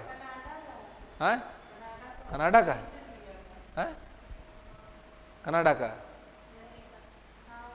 हाँ, कनाडा का ही, कनाडा का ही है, क्या दिक्कत है उसमें? कनाडा का ही है। फ्रांस का है, फ्रांस का है ये। ठीक है। रूसो, मॉन्टेस्क्यू, दिदरो, वाल्टेयर, ये सब फिलोसोफर है, ये सब का सब फ्रांस का है ना। फ्रांस का जो शासक है, जो एक मॉडर्न वर्ल्ड हिस्ट्री जो है, वर्ल्ड हिस्ट्री के राइटर हैं दयानाथ वर्मा, है ना, पटना यूनिवर्सिटी के प्रोफेसर थे। बहुत अच्छी किताब आती है उनकी एक मॉडर्न हिस्ट्री की, उसमें वो मॉडर्न हिस्ट्री कर रहे हैं, वर्ल्ड हिस्ट्री की। तो वर्ल्ड हिस्ट्री उस किताब में वो लिखते हैं कि यदि फ्रांस में रूसो ना होता, मॉन्टेस्क्यू ना होता, दिदरो ना होता, वाल्टेयर ना होता, तो क्रांति ना होती। अभी कौन लोग थे? ये लोग पत्थर फेंकने वाले लोग थे। पत्थर फेंकने वाले लोग तो थे नहीं ना, ये सब विचारक थे, विचार देने वाले लोग थे, है ना। और इनका विचार में इतना क्रांति था, इनका विचार इतना क्रांतिकारी था कि लोग के बोल देने से क्रांति हो जाता था। इसलिए वो कहते हैं कि इनके होने से क्रांति हो गई, है ना। इन्होंने इतना लिखा, और जब लिखा तो जनता ने उसको पढ़ा तो इतना प्रभावकारी लगा कि लोगों ने सत्ता के खिलाफ संघर्ष शुरू कर दिया। उस समय 1789 की जब क्रांति हुई थी फ्रांस में, तो फ्रांस का जो राजा था वो राजा था लुई 16। लुई 16 की एगो पत्नी थी, पत्नी तो एक ही होती है ना सबकी, है ना, हालांकि पहले के जमाने में राजा सबका तो बहुत सारा होता था ना, ठीक है। तो उसमें से एक पत्नी थी उसकी, उसका नाम था मैरी एंतवानेट, है ना, लुई 16 की पत्नी मैरी एंतवानेट। तो और ऑस्ट्रिया के शासक जोसेफ सेकंड की बहन थी वो। तो क्या हुआ कि जब उससे फ्रांस के लोग जब तख्तियां लेकर के रोड पर निकलते थे और कहते थे कि रोटी दो, है ना, महंगाई के खिलाफ आवाज लगाते थे, तो एक बार क्या की कि वो चढ़ गई छत पर, अब माइक लगा ली। अब माइक में अनाउंसमेंट की कि फ्रांस के नागरिकों, यदि तुमको रोटी नहीं मिल रहा है तो तुम केक क्यों नहीं खा लेते हो। सोचिए, उनको मैडम को मालूम नहीं था कि केक रोटी से महंगा होता है ना, पता ही नहीं होता जी। अभी जाइए होटल में तो रोटी खरीदे तो 5 रुपए 6 रुपए में एक रोटी मिल जाएगा आपको, 1 रुपए में 6 रुपए में केक मिलेगा जी, 300 से कम में नहीं होता, बताइए। तो कैसे होगा, नहीं मिल पाएगा। तो है पेस्ट्री मिलता है, पेस्ट्री 6 रुपए मिलता है जी, है रोटी तो हमको लगता है कि 6 रुपए मिल जाता है वो शायद, अच्छा बिस्किट वाला मिल जाता है। अब पता नहीं अब उस समय बनता था कि नहीं, और बनता था तो मेरी अंतवानेट को पता था कि नहीं, है ना, ये बात है। तो उस समय जो है, जो राइटर हैं दीनानाथ वर्मा वही लिखते हैं कि मेरी एंतवानेट जो है अगर ई अपना मतलब ज्यादा समय सजने संवरने में लगाती तो संभव था कि क्रांति थोड़ा लेट से होता। तो ये सजने संवरने में कम टाइम लगाई मेरी एंतवानेट, जो लुई 16 की पत्नी थी, राजनीति में ज्यादा टाइम लगा दी, है ना। अब इसके वजह से क्रांति जो थोड़ा लेट होना था वो पहले हो गया, 1789 फ्रेंच रिवॉल्यूशन। तो उसमें इस आदमी का बहुत इंपॉर्टेंट रोल था, इस मोंटेस्क्यू का, है ना, बहुत क्रांतिकारी विचार देता था, ठीक है, और इसी वजह से वहां पे क्रांति हुई भी थी। खैर, तो शक्ति का पृथक्करण का सिद्धांत इसी का है, सेपरेशन ऑफ पावर का, ठीक है। सरकार के तीनों अंगों का अपने अपने क्षेत्रों में दायित्व का निर्वहन। तो सरकार के तीनों अंग क्या है, कार्यपालिका, एग्जीक्यूटिव, लेजिस्लेटिव और जुडिशरी। तो आपको पता ही है कि इसका काम है लागू करना, इसका काम है बनाना कानून, और इसका काम है कानून की समीक्षा करना, है ना। तो इन्हीं प्रक्रियाओं के अंतर्गत जो है सो ये सब चीजें यहां पर चलती थी, ठीक है। तो सेपरेशन ऑफ वर्क जो है, सेपरेशन ऑफ पावर जो है वो किसके द्वारा दिया गया है, तो वो दिया गया है उनके द्वारा, मतलब कि मोंटेस्क्यू के द्वारा। अब देखिए, शक्ति का पृथक्करण का सिद्धांत और रूल ऑफ लॉ, ये दोनों संविधानवाद का जो है वो क्या है, इंपॉर्टेंट फीचर है, महत्वपूर्ण विषय है, ठीक है। तो इसको जो है सो आपको यहां पर ध्यान रखना है ना, कि क्या है और किस प्रकार से, ठीक है। तो इस पूरे टॉपिक से एक आपको यह प्रश्न है कि क्या आपके विचार में भारत का संविधान शक्तियों के कठोर पृथक्करण के सिद्धांत को स्वीकार नहीं करता है, बल्कि वह नियंत्रण एवं संतुलन के सिद्धांत पर आधारित है, यह लिखना है, ठीक है। तो इसमें आपको यही बताना है कि शक्ति का पृथक्करण का सिद्धांत का मतलब है कि सब लोग अपने अपने दायरे में रह के काम करेंगे। जो आपको पता है कि एग्जीक्यूटिव क्या करेगी, जुडिशरी क्या करेगी और लेजिस्लेटिव क्या करेगी, ये क्लियर बात है। तो ये चीज आपको यहां पर उसमें बताना है। साथ में ये बताना है कि ये हम लोग क्या कंप्लीट सेपरेशन तो नहीं है ना जी, हमारे यहाँ एग्जीक्यूटिव तो लेजिस्लेटिव से ही निकलती है ना। अब प्रधानमंत्री, तो जो प्रधानमंत्री होते हैं उन पर तो ये भी दबाव रहता है ना कि भाई वो लोग लोकसभा या राज्यसभा से रहे, है ना। जो भी मिनिस्टर्स होते हैं वो कार्यपालिका के हिस्सा है, लेकिन वो किसी न किसी सदन के सदस्य भी होते हैं। तो हमारे यहाँ लेजिस्लेटिव से एग्जीक्यूटिव निकलती है, तो ये कंप्लीट सेपरेट नहीं है हमारे यहाँ, क्या है, बैलेंस है, संतुलन है ना। जैसे अमेरिका में क्या है, अमेरिका में वहां भी क्या है, सेपरेट है। वहां जरूरी नहीं है कि वहां की जो एग्जीक्यूटिव है वो लेजिस्लेटिव का पार्ट हो, वहां पे स्वतंत्र व्यक्ति भी अगर राष्ट्रपति चाहे तो उसको मंत्री बना सकता है, और उसको जाकर के जो अमेरिका का जो संसद है जिसको कांग्रेस कहते हैं, तो अमेरिका की कांग्रेस से मेंबरशिप नहीं होने के बावजूद भी आप हमेशा वहां पे अगर राष्ट्रपति चाहे तो आप मंत्री बन के रह सकते हैं, कोई दिक्कत नहीं है। लेकिन हमारे यहां ऐसा नहीं है, हमारे यहां आपको सदन का सदस्य बनना पड़ेगा, बनिएगा तभी जाके आप कंटिन्यू करें, तो 6 महीने बाद आपको हटना पड़ेगा, है कि नहीं।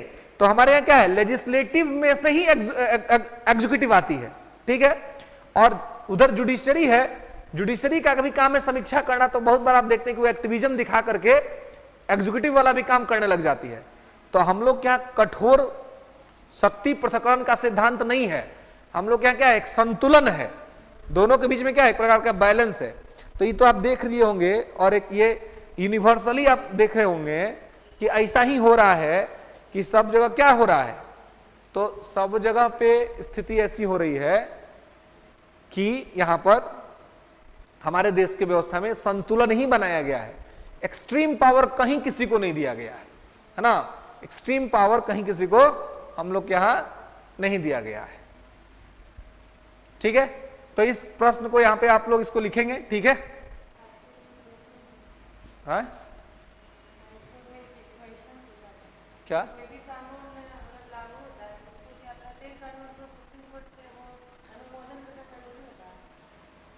सुप्रीम कोर्ट से किसी भी चीज का अनुमोदन तो होता ही नहीं है।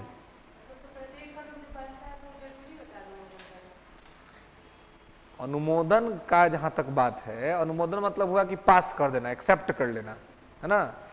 तो एक्सेप्ट करने का तो उसके पास राइट ही नहीं, वो तो राष्ट्रपति के पास राइट है। बिल पास होकर जाएगा, राष्ट्रपति साइन कर देंगे। सुप्रीम कोर्ट के पास अधिकार है समीक्षा करने का, रिव्यू करने का। कानून बन जाएगा तो कानून में कुछ गड़बड़ी है, कुछ कमी है, कोई दिक्कत है, तो वो उसका समीक्षा करेगा, रिव्यू करेगा। दूसरा कोई खास पावर उसके पास नहीं है।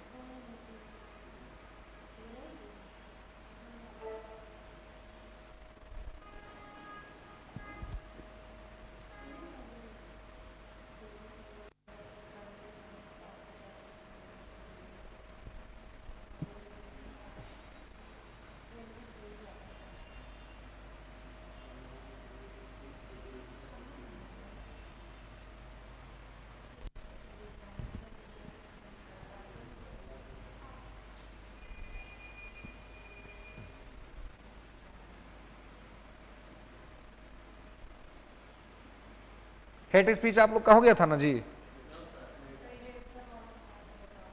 हेट स्पीच नहीं हुआ था आप लोगों का? अच्छा,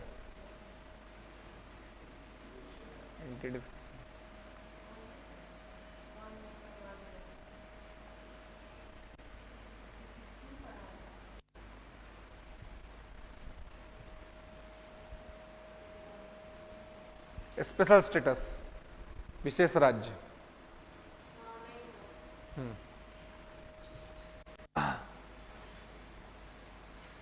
आइए, तो विशेष राज्य का दर्जा, ये एक बहुत इंपॉर्टेंट टॉपिक है बिहार के संबंध में, पूरे भारत के संबंध में भी, क्योंकि कुछ स्टेट्स हैं जो लगातार ये डिमांड्स कर रहे हैं, है ना। और उसमें हमारा स्टेट एक इंपॉर्टेंट रोल प्ले कर रहा है ना। नीतीश जी को भी चाहिए स्पेशल स्टेटस, आप लोग को भी चाहिए जी, है आप लोग को भी चाहिए। क्यों चाहिए, क्यों चाहिए स्पेशल स्टेटस? विकास करने के लिए। अभी तक भारत में कितने राज्यों को स्पेशल स्टेटस मिला हुआ है?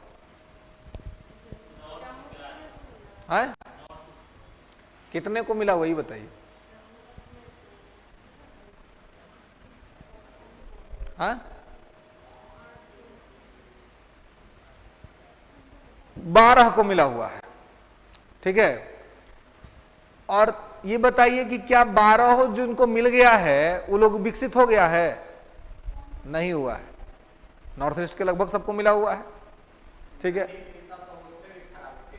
नहीं होता तो उससे भी खराब स्थिति में रहता। अच्छा, तो विकास के लिए आप जरूरी मानते हैं विशेष राज्य का दर्जा, है ना। तो जो स्टेट डेवलप हो गए हैं भारत के अंदर में, तो क्या वो विशेष राज्य के दर्जा के बल पर डेवलप हुए हैं?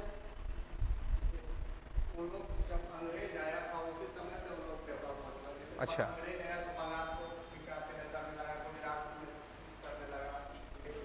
गुजरात तो एंशिएंट हिस्ट्री से ही डेवलप है, गुजरात तो प्राचीन काल से ही विकसित है। सिंधु घाटी सभ्यता में भी वो उसके यहाँ ही था, वो लोथल जो बंदरगाह था उसी के यहाँ था, सुरकोतला उसी के यहाँ था, है ना। हाँ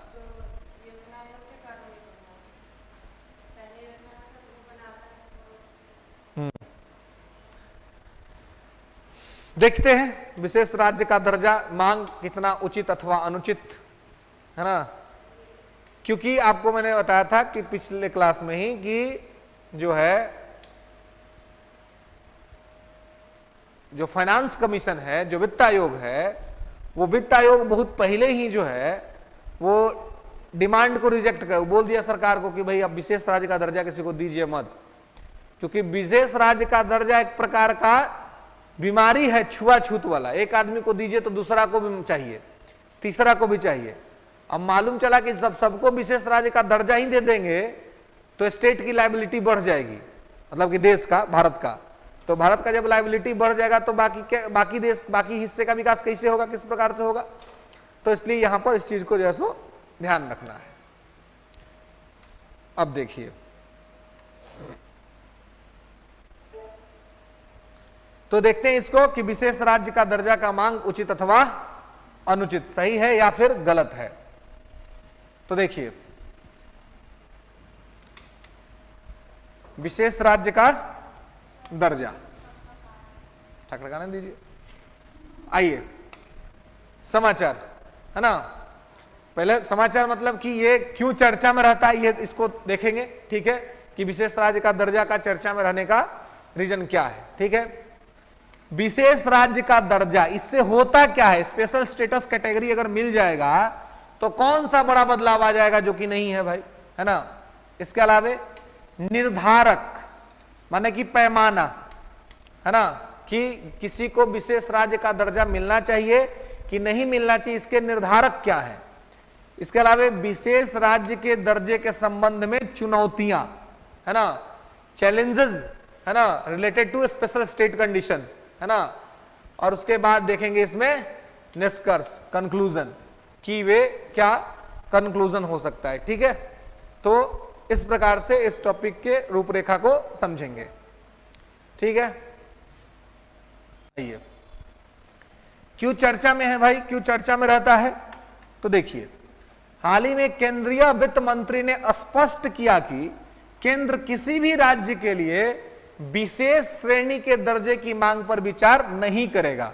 14वें वित्त आयोग ने स्पष्ट रूप से कहा है कि विशेष राज्य का दर्जा नहीं दिया जा सकता है। अब देखिए समाचार यह है कि सेंट्रल गवर्नमेंट ने स्पष्ट रुख अख्तियार कर लिया है, केंद्र की सरकार ने स्पष्ट कर दिया है, खास करके वित्त मंत्री फाइनेंस निर्मला सीतारमण जी के द्वारा, कि किसी भी राज्य के लिए विशेष श्रेणी के दर्जे के मांग पर विचार नहीं किया जाएगा। मतलब बिहार चिल्लाते रहिए, सेंट्रल गवर्नमेंट ने कह दिया कि नहीं भाई नहीं मिलेगा, है ना। और इसके संबंध में 14th फाइनेंस कमीशन ही रिकमेंडेशन दिया हुआ है। 14वां वित्त आयोग से कार्यकाल 2015 से 2020 था, जिसके अध्यक्ष वाई रेड्डी थे, रिजर्व बैंक के भूतपूर्व गवर्नर।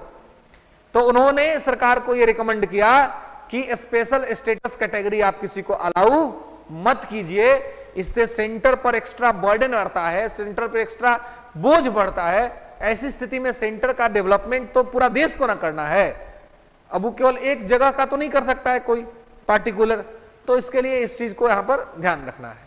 ठीक है, तो इसलिए उन्होंने सरकार को मना कर दिया कि आप ये ना दें, और सरकार ने इस बात को स्वीकार भी किया कि ठीक है हम किसी को नहीं देंगे।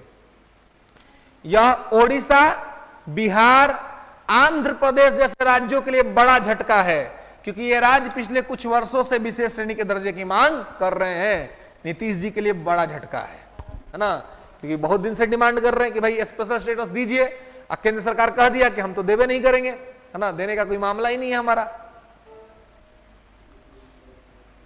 अब देखिए विशेष राज्य का दर्जा, स्पेशल कैटेगरी स्टेटस, इसमें क्या होता है, क्या फायदे होते हैं, ये आप समझिए। विशेष राज्य का दर्जा केंद्र द्वारा निर्धारित उन राज्यों का एक वर्गीकरण है जो भौगोलिक और सामाजिक आर्थिक नुकसान का सामना करते हैं। ऐसे स्टेट जो ज्योग्राफिकल, सोशल, इकोनॉमिकल थ्रेट से गुजर रहे हैं, माने उनके यहां खेती भी ठीक से नहीं होती है ना, सामाजिक स्थिति भी ठीक नहीं है, अर्थव्यवस्था भी बहुत खराब है, तो ऐसे स्टेट का तो विकास करना जरूरी है ना। तो उनके लिए क्या करेंगे, एक ग्रुप बना देंगे स्पेशल स्टेट का और उनको स्पेशल सर्विस प्रोवाइड कराएंगे, इसके लिए व्यवस्था बनाई गई थी। ओके,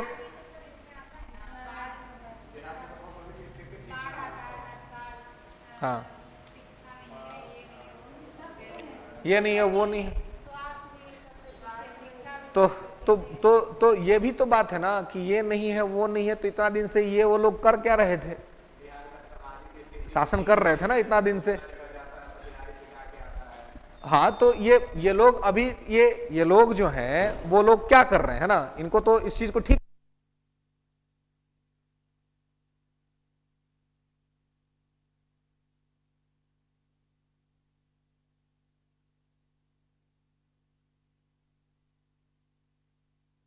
हाँ देखिए, संविधान स्पेशल कैटेगरी स्टेटस के लिए प्रावधान नहीं करता है, संविधान में ऐसा कोई प्रावधान नहीं है।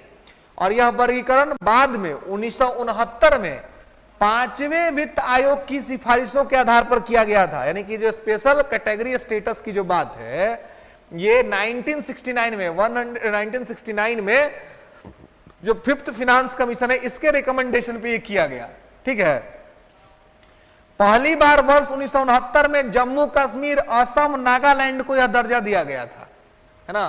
पहली बार जिनको जो स्पेशल कैटेगरी स्टेटस में रखा गया वो ये सारे स्टेट थे। ठीक है, पूर्व में योजना आयोग की राष्ट्रीय विकास परिषद द्वारा योजना के तहत सहायता के लिए एससीएस प्रदान किया गया था। एससीएस बोलते हैं स्पेशल कैटेगरी स्टेटस, है ना। पूर्व में योजना आयोग की राष्ट्रीय विकास परिषद यानी कि जो एनडीसी नेशनल डेवलपमेंट काउंसिल है, उसके द्वारा योजना के तहत सहायता के लिए एससीएस प्रदान किया गया था। यानी कि राष्ट्रीय विकास परिषद ने भी यह समझा, यह माना कि एक ऐसी व्यवस्था होनी चाहिए जिस व्यवस्था से पिछड़े हुए राज्यों का कल्याण किया जा सके। क्लियर है? ओके, इसके बाद देखिए,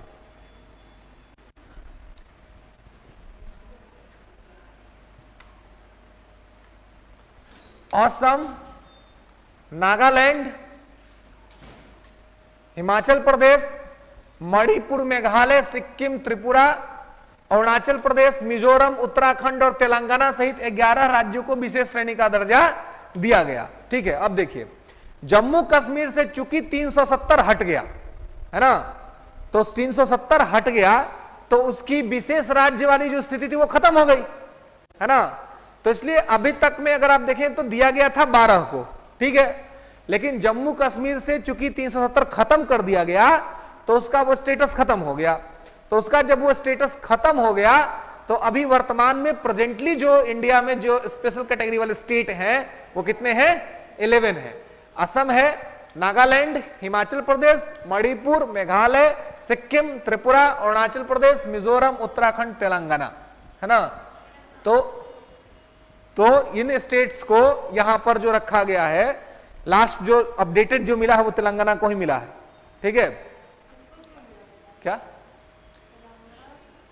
क्योंकि उस समय रिकमेंडेशन नहीं आया था जब मिला। तो फिनांस कमीशन का टेन्योर 2015 से 2020 है और जब ये बना तभी इसको दे दिया गया।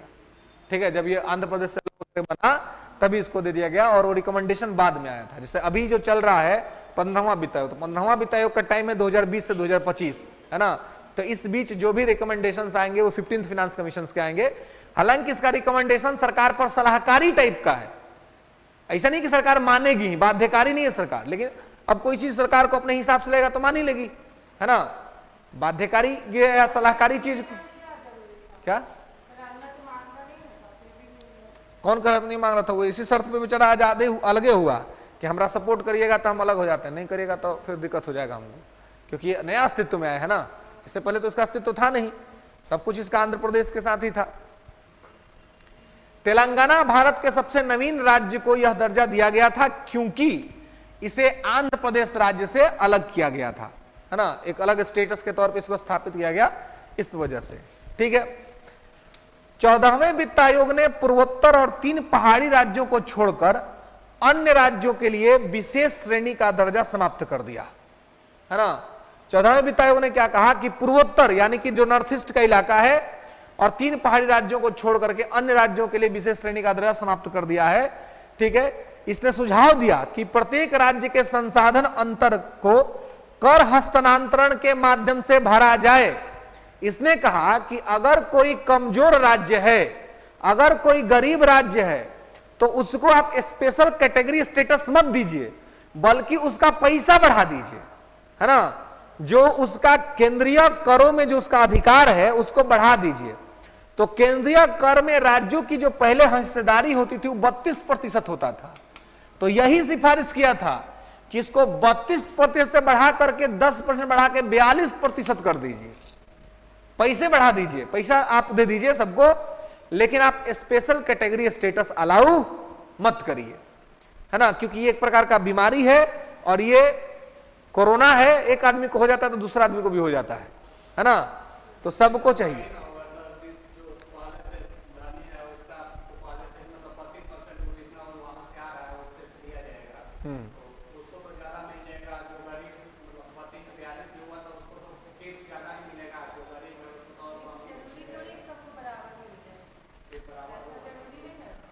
केंद्रीय करों में, हाँ, तो उसके लिए ग्रांट का व्यवस्था है, ग्रांट दीजिए, अनुदान बढ़ा दीजिए। जो भी स्टेट्स हैं जहां पे आपको लगता है कि उनका 42% से काम नहीं चलेगा, दिक्कत है, तो उनको आप ग्रांट दे दीजिए, उनको अनुदान देके बढ़ा दीजिए। देखिए, स्पेशल कैटेगरी स्टेटस देने से मना बस इसलिए किया जा रहा है क्योंकि एक राज्य को दिया, अब सबको चाहिए। देखिए, देते देते इतना लोग ले लिया ना, अभी बिहार को मिलेगा, ओडिशा उधर तैयार खड़ा हुआ है कि हमको भी दीजिए, है ना। और ओडिशा तो बिहार से ज्यादा नीडी है, ओडिशा तो बिहार से ज्यादा, मतलब अगर मिलना चाहिए तो पहले ओडिशा को मिलना चाहिए, फिर बिहार को मिलना चाहिए। आंध्र प्रदेश पहले से मुंह खोल के बैठे हुए कि भाई हमारा भी दीजिए। तो ये हाल हो जाएगा आरक्षण वाला कि सबको आरक्षण चाहिए, है ना। पहले एससी को, एसटी को मिला, उसके बाद ओबीसी को मिला, है ना, उसके बाद जनरलों को मिल गया। अब बोलिए, अब तो सब लोग आरक्षित हो गया। तो अब सब लोग को कल के डेट में केरल कहेगा कि हमको भी दे दीजिए, कर्नाटक कहेगा हमको भी दे दीजिए, है ना, तमिलनाडु कहेगा हमको भी दे दीजिए, हम साउथ के लोग हमको क्यों नहीं दे रहे हैं। कहने का मतलब है कि एक प्रकार का बीमारी है छुआछूत वाली, सबको हो जाएगा। तो इसलिए कह रहा है कि देखिए, देश का डेवलपमेंट का अधिक जो कर्तव्य है उस पूरा देश का है, किसी एक पार्टिकुलर हिस्सा का नहीं है। इसलिए इस चीज का ख्याल देश को रखना चाहिए, देश के सिस्टम को रखना चाहिए, ठीक है। तो इसने सुझाव दिया कि प्रत्येक राज्य के संसाधन अंतर को कर हस्तांतरण के माध्यम से भरा जाए। केंद्र से कर राजस्व में राज्यों की हिस्सेदारी को 32% से बढ़ाकर 42% करने का आग्रह किया गया है ना।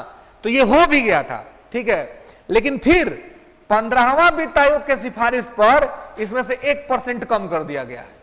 15वां वित्त आयोग ने कहा कि केंद्रीय करों में राज्यों की हिस्सेदारी 41% होना चाहिए, तो 1% कम कर दिया गया है। ये अभी की स्थिति है, मतलब कि जो एनके सिंह का जो रिकमेंडेशन है वो, हाँ, नहीं करना चाहिए था और बढ़ाना चाहिए था।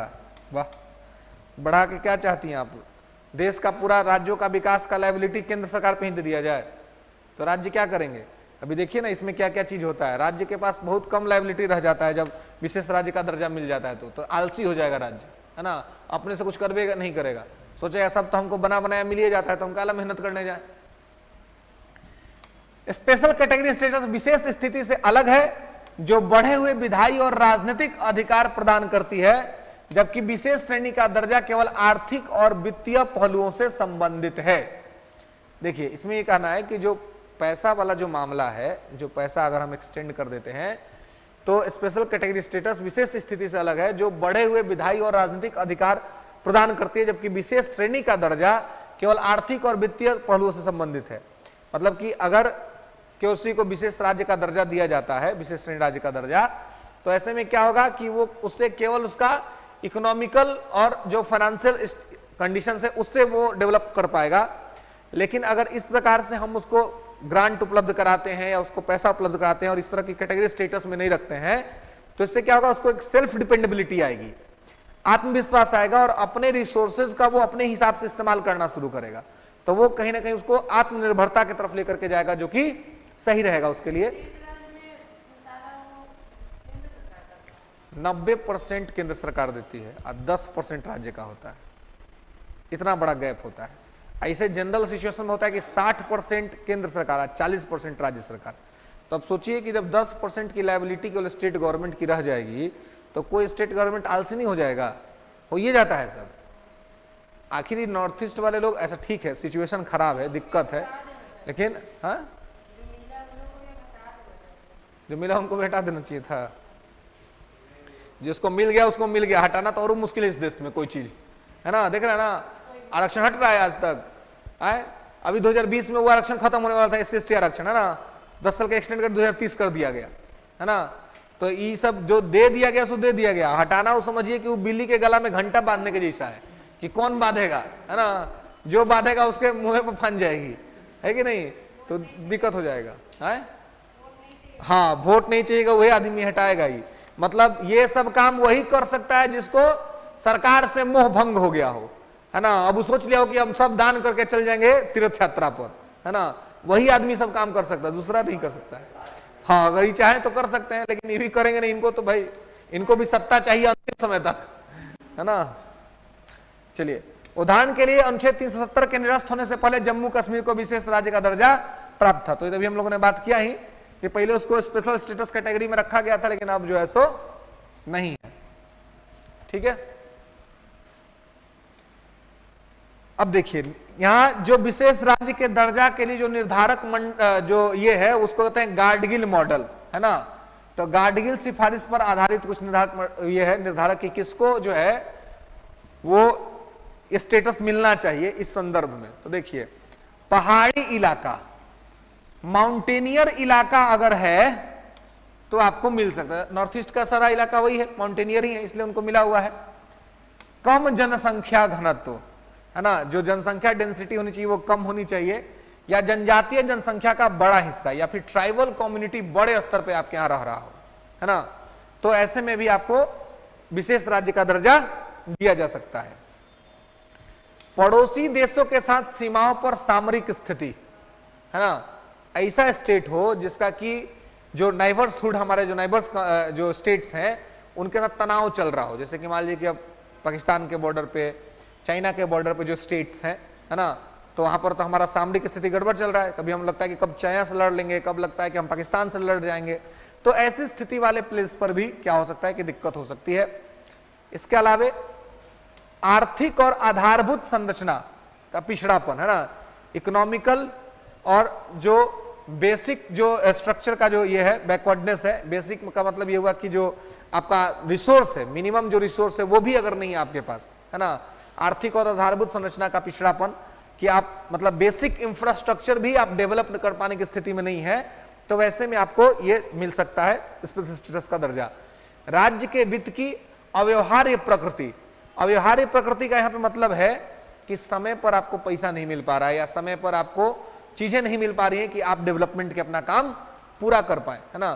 तो ये सारा जो सिचुएशन अगर है, ये गाडगिल मॉडल है, गाडगिल का निर्धारक ये है, तो इस मॉडल पे अगर कोई चीज आपके साथ ये फिट बैठ रहा है तो ऐसे में आपको स्पेशल स्टेटस दिया जा सकता है। लेकिन ध्यान रहे कि गाडगिल मॉडल 70 के दशक का मॉडल है ना, तब ये बात कही गई थी, और अभी परिस्थितियां और समय जो है सो बदला हुआ है, ठीक है। तो ऐसे में अब बिहार की स्थिति को आप देखिए, तो बिहार पहले बहुत खराब स्थिति में था, लेकिन ये तो मानना ही पड़ेगा कि अभी बहुत ठीक स्थिति में है हम लोग, बहुत खराब तो नहीं है। लेकिन अब ऐसे में कि क्या बिहार को मिलना चाहिए ये, है ना, ये बात है कि बिहार को ये मिलना चाहिए कि नहीं मिलना चाहिए। तो देखिए इसमें आपको थोड़ा संतुलित रास्ता अख्तियार करना होगा। 14वें वित्त आयोग का रिपोर्ट को भी आपको ध्यान में रखना होगा, ठीक है। लेकिन चूंकि बिहार लोक सेवा आयोग का एग्जाम है ना, और इसलिए आपको ऐसा भी नहीं लगना चाहिए आपके राइटिंग स्किल से, आपकी चीजों से, कि आप बिहार को नहीं देना चाहते या नहीं मिलने देना चाहते, है ना, ये नहीं दिखना चाहिए। लगना चाहिए कि नहीं आप भी आशान्वित हैं, है ना, आप भी चाहते हैं कि नहीं मिल जाए, है ना, क्योंकि पिछड़ापन है। लेकिन ये भी ध्यान रहे कि ऐसा भी कोई एक्सट्रीम लाइन नहीं होना चाहिए कि एकदम जैसे नेताजी लोग कि नहीं दोगे तो जाओगे कहां, ये वाला बात भी नहीं होना चाहिए। मतलब एक संतुलित रास्ता होना चाहिए कि बिहार की परिस्थिति ऐसी है कि बिहार को विशेष राज्य की दर्जा की आवश्यकता है, तो केंद्र सरकार को इस पर गहनता से विचार करना चाहिए, है ना, सूक्ष्मता से बिहार की स्थितियों का अवलोकन करना चाहिए, और अवलोकन के पश्चात जो है सो निर्णय लेना चाहिए। आनन फानन में यह कह देना कि हम किसी को नहीं देंगे, ये ठीक बात नहीं है। पहले आप स्थितियों का गंभीर अध्ययन कीजिए, उसके बाद ही डिसीजन लीजिए तो ज्यादा बेनिफिशियल होगा, ठीक है। और बिहार में समस्याएं हैं, इस बात से इनकार नहीं किया जा सकता है।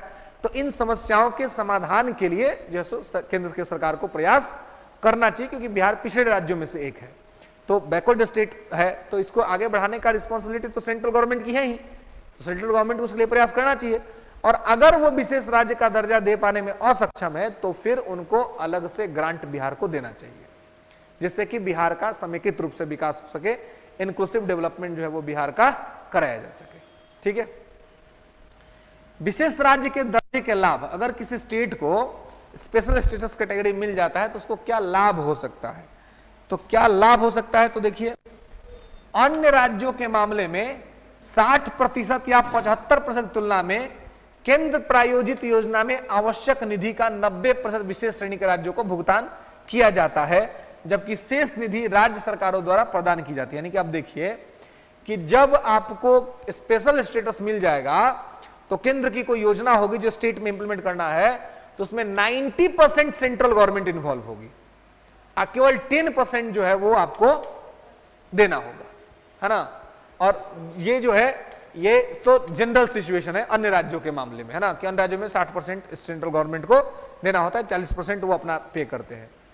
वित्तीय वर्ष में अव्ययित यानी कि जो अलग खर्चे हैं, निधि व्यपगत नहीं होती है और इसे आगे बढ़ाया जाता है। कहने का मतलब यह है कि फाइनेंशियल ईयर 1 में जो आपको पैसा दिया गया है ना, तो अगर वो पैसा आप खर्चा नहीं कर पाए हैं तो ऐसा नहीं कि वो पैसा आपका खत्म कर दिया जाएगा या ये कर लिया जाएगा, वो पैसा भी आपके पास रहेगा और फिर अगले वित्तीय वर्ष में भी आपको पैसा दिया जाएगा, है ना। तो आपके पैसे जो है सो बीच में रोके नहीं जाएंगे, जिनको स्पेशल स्टेटस मिल जाएगा उनके लिए। ऐसे में क्या होता है कि पैसा सेंटर से आया और अगर आप खर्चा नहीं कर गए तो पैसा वापस भी जाता है, अगर आप सही से पैसों को खर्च नहीं कर पाए तो पैसा वापस भी चला जाता है। लेकिन अगर आप स्पेशल कैटेगरी स्टेटस में चले जाते हैं तो ऐसे में ये चीज यहां पर नहीं होता है।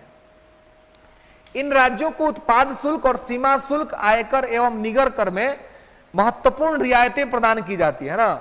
जो स्टेट ड्यूटी है, इनकम टैक्स है या जो कॉरपोरेशन टैक्स है, इन सभी टैक्सेस में क्या होता है कि इनको छूट दी जाती है, इनको रियायत दी जाती है, ठीक है।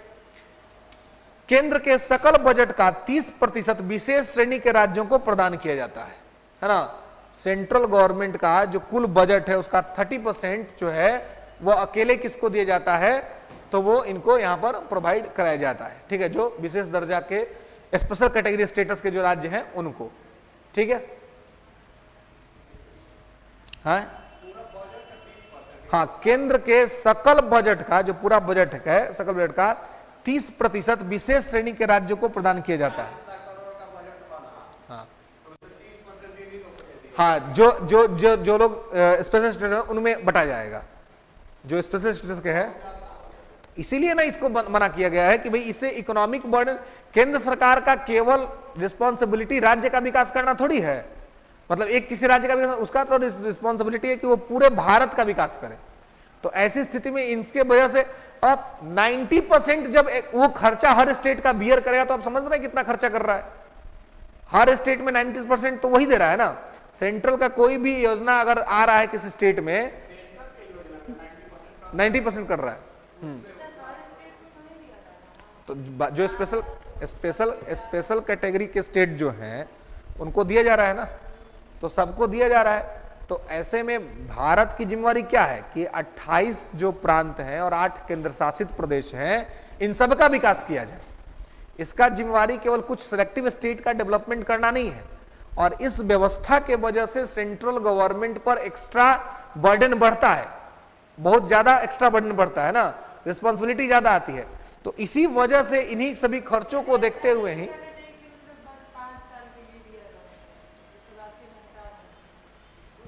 तो इसमें स्पेशल स्टेटस क्या हो सकता है, आप ग्रांट ही दे दीजिए, अनुदान देकर के विकास कर दीजिए। जिस स्टेट को आप देख रहे हैं कि ये स्टेट जो है वो अलग स्थिति में नहीं है, तो आप उसको मतलब वो विकसित नहीं है या उसको दिक्कत है, तो उसको क्या कर दीजिए, उसको ग्रांट दे दीजिए, उसको अनुदान दे दीजिए, है ना, और अनुदान दे करके और उसका विकास कराइए।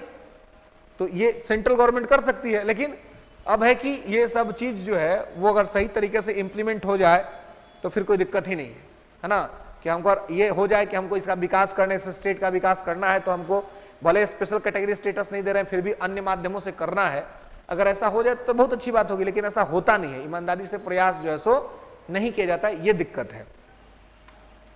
के अलावे यह केंद्रीय वित्त पर दबाव में वृद्धि करता है। देखिए चुनौतियां क्या है, ये मतलब इसके लागू करने से क्या क्या दिक्कतें आ सकती हैं सामने, है ना, समस्याएं क्या है, लिमिटेशंस क्या है इसके। तो यह केंद्रीय वित्त पर दबाव में वृद्धि करता है, सेंट्रल जो फाइनेंस है उस पर क्या करता है, दबाव। अब इतना खर्चा जब स्टेट का वो लेगा तो बर्डन तो बढ़ेगा। इसके अलावा साथ ही एक राज्य को विशेष दर्जा देने से दूसरे राज्य भी ऐसी मांग करने लगते हैं। ये एक सही बात है, वही बात है छुआछूत वाली बीमारी, है ना, एक को हो गया तो दूसरे को भी चाहिए, है ना, कि भाई हमको हो गया तो हमको भी, उनको मिल गया तो हमको क्यों नहीं मिल रहा, तो ये चीज है। उदाहरण के लिए आंध्र प्रदेश, ओडिशा, बिहार द्वारा की जाने वाली मांग, ये मांग बेसिकली जो अन्य राज्यों को जो मिल गया है तो उस पर इन राज्यों के अंदर में भी डिमांड चल रहा है। अब इन तीनों में से किसी भी एक को दे दिया जाए अगर, तो बाकी तो भी मांगेंगे, तो गवर्नमेंट के पास विकल्प यही बचेगा कि देना है तो तीनों को साथ में दे दीजिए, है ना। इसकी क्या गारंटी है, जब इन तीनों को दे दीजिएगा तो दूसरा नहीं मांगेगा। मध्य प्रदेश भी कहेगा कि हमारे यहाँ भी, हम भी तो पिछड़े हुए हैं, हमारे यहाँ भी दिक्कत है, हमारे यहाँ भी ट्राइबल, हम लोग से ज्यादा ट्राइबल मध्य प्रदेश में रहता है, जनजातीय समाज हम लोग से ज्यादा है उसके यहाँ, वो मांगना शुरू कर देगा कि भाई हमको भी दे दीजिए। यूपी कहेगा कि हम इतना बड़ा स्टेट है, यूपी कहेगा कि हम इतना बड़ा स्टेट है भाई, हमारा खुद ही दिक्कत है ना, कहां से कहां तक हमको रिस्पॉन्सिबिलिटी संभालना पड़ता है, तो हमको भी दीजिए। ऐसे में विशेष राज्य का दर्जा जो है वो बन जाएगा सबके लिए एक प्रकार से राजनीतिक हथियार, केंद्र सरकार पर दबाव बनाने का चीज कि हमको दीजिए। और आम जनता जो है उसको तो बहुत सारा इसका चीज नहीं ना मालूम है, वो तो वही सुनते जो जनता, जो नेताजी लोग समझाते हैं। अब उसको थोड़ी पता है कि ये होने से इसका क्या पॉजिटिव इंपैक्ट होगा, क्या निगेटिव, उसको बस इतना लगता है कि इसका वो खाली वो फायदा होगा, लेकिन नुकसान भी हो सकता है ना। जो एक्स्ट्रा बर्डन पड़ेगा सेंट्रल गवर्नमेंट पर, तो इसमें दिक्कत भी हो सकती है, इसमें कहीं कोई दो राय नहीं है। ठीक है, देखिए तो कंक्लूजन के तौर पे इसमें क्या कह सकते हैं, कंक्लूड करके तो कह सकते हैं कि 14वां वित्त आयोग ने सुझाव दिया था कि राज्यों को कर हस्तांतरण बढ़ा करके 42% कर दिया गया है ना, जो उसका सुझाव था उसके हिसाब से। ठीक है, हालांकि वर्तमान में तो फिर 15th फाइनेंस कमीशन के सिफारिश पर इसको कितना कर दिया गया है, 41% कर दिया गया है। ठीक है, ऐसा 15वें वित्त आयोग से 41% द्वारा भी जारी रखा गया है, ताकि स्पेशल कैटेगरी स्टेटस का विस्तार किए बिना संसाधन भिन्नता अंतर को कम किया जा सके, है ना। तो यह चीज जो है वो यहां पर किया गया है कि भाई संसाधनों का जो अंतर है उसको कम भी किया जा सके, ताकि उनका पैसा जो है वो उसमें बढ़ा दिया जाए, उस चीज को जो है उसमें इंप्लीमेंट कर दिया जाए। ठीक है, तो इस चीज को यहां पे करने का बात किया गया है। ओके,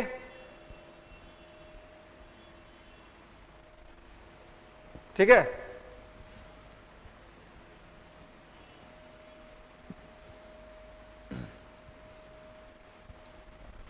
तो दिक्कत तो अब बिहार के संबंध में अगर आपसे रहे कि बिहार के विशेष संदर्भ में, तो देखिए जो शर्तें निर्धारित की गई है उसमें से बहुत सारी शर्तें बिहार पर लागू होती हैं। मतलब कि विशेष राज्य के दर्जा के संबंध में जो शर्तें रखी गई हैं कि ये चीजें होनी चाहिए तब विशेष राज्य का दर्जा मिलेगा, उसमें से बहुत सारी चीजें हैं जो बिहार पर लागू होता है और बिहार में वो चीज नहीं है, है ना, या बिहार में उस चीज की कमी है इसलिए बिहार को वो मिलना चाहिए। ठीक है, उन शर्तों पर ऐसा नहीं कि बिहार फिट नहीं बैठता, बिहार फिट बैठता है, लेकिन साथ में जो चुनौती है, जो चैलेंजेज है, उस चैलेंजेज को भी ध्यान रखना है ना। और चैलेंजेज को ध्यान में रखते हुए इस चीज को जो है सो करने का वहां पर जरूरत है ना। हो गया है, ठीक है ना। तो इस चीज को जो है सो यहां पर आपको ध्यान रखना है। ओके, कि क्या है और किस प्रकार से है। ठीक है, तो यहां पे इसमें कोई दिक्कत विशेष राज्य के दर्जा में, है ना, मतलब थोड़ा एकदम से इसमें थोड़ा आपको पार्शियल रुख अपनाना है ना, मतलब पार्शियल नहीं, मतलब आपको बैलेंस रुख अपनाना है ना, कि ऐसा ना लगे कि आप बिहार के विशेष राज्य के दर्जा के विरोधी हैं, और ऐसा भी ना लगे कि आप एकदम झंडा उठाए हुए हैं कि नहीं मिलेगा तो फिर हम तो आंदोलन कर देंगे, है ना। ये नहीं दिखना चाहिए, क्योंकि देखिए क्या है, अल्टीमेट चेक करेंगे प्रोफेसर्स। आप प्रोफेसर्स किसी भी माइंडसेट के हो सकते हैं, पहला बात है ना, वो किसी भी विचारधारा के समर्थक हो सकते हैं। ऐसे में अगर आप कोई एक्सट्रीम लाइन पकड़ लीजिएगा तो हो सकता है कि वो थोड़ा मार्क्स देने में हिचके, है ना। तो ऐसे में थोड़ा आपको, हाँ यही पटना, मगध यूनिवर्सिटी, हाँ हाँ प्रोफेसर्स लोग, प्रोफेसर्स, हाँ प्रोफेसर्स हैं, हाँ एचओडी टाइप के लोग जो हेड ऑफ डिपार्टमेंट्स। नहीं ऐसा नहीं है, हाँ नहीं देखिए, नहीं तो लेकिन ये सिविल्स की कॉपी है ना, सिविल्स की वो यूनिवर्सिटी में चलता है, यूनिवर्सिटी में वो लोग देखते हैं, लेकिन सिविल सर्विस की कॉपी है, सिविल सर्विस का कॉपी उनका मॉडल आंसर भी उनके पास होता है ना। उनको चेक करता वक्त मॉडल आंसर भी दिया जाता है कि ये रहा मॉडल आंसर, अपना अपने स्वतंत्र विचार से नहीं चेक करते हैं, ठीक है। तो मॉडल आंसर भी उनको देखना होता है, तो उसके हिसाब से चीज़ें चलती हैं, ठीक है। तो लेकिन हाँ ये है कि उनके पास एक्सपीरियंस भी तो लंबा है, वो देख करके बता सकते हैं कि आंसर में कितनी क्वालिटी होगी, क्योंकि वो 42वीं 43वीं से लगातार मेंस का कॉपी चेक कर रहा है कोई, है ना। ऐसा नहीं होता कि एकदम फ्रेशर्स को दे दिया गया कॉपी चेक करने के लिए, जिसके पास अनुभव होता है वो अनुभवी लोगों को दिया जाता है और वो लोग इसको चेक करते हैं। नहीं ये यूनिवर्सिटी में होता है, नहीं सिविल में ऐसा नहीं होता है, सिविल सर्विस में ऐसा नहीं कि बीता से, तब तो कोई यो पास कर जाता है ना, ऐसा नहीं होता है कि बीता से नाप के दिया जाता है ना। अगर आप सही चीज को लिखेंगे तो ही आपको मार्क्स मिलेगा, है ना। सिविल सर्विस की कॉपी है ना, तो ऐसा नहीं कि किसी को कैसे पास, अब कुछ अन्य मामले में कुछ अन्य बात हो सकती है, लेकिन सामान्यता ऐसा है कि आपको ठीक अपना आंसर लिखना पड़ेगा, तब हो सकता है, ठीक है। तो ये टॉपिक था। ये हेट स्पीच जो है उसका पीडीएफ आप लोगों को मिल जाएगा, ठीक है। हेट स्पीच अभी सारा पीडीएफ जो है सो मैं खुद बैठ कर आपको डलवा देता हूँ, हाँ पिछले दिन वाला भी, ठीक है। पीडीएफ थोड़ा हमको इस कहाँ किए हैं, मेंस वाले ग्रुप में किए हैं, मेंस ग्रुप में है, हाँ है तो देखिए, तो है ना, अभी डलवा देते हैं, ठीक है। तो पॉलिटी के जो इंपॉर्टेंट आपके 10-12 टॉपिक 15 हो सकते थे वो सारे इसके अंदर में किया गया है, ठीक है। एक हाँ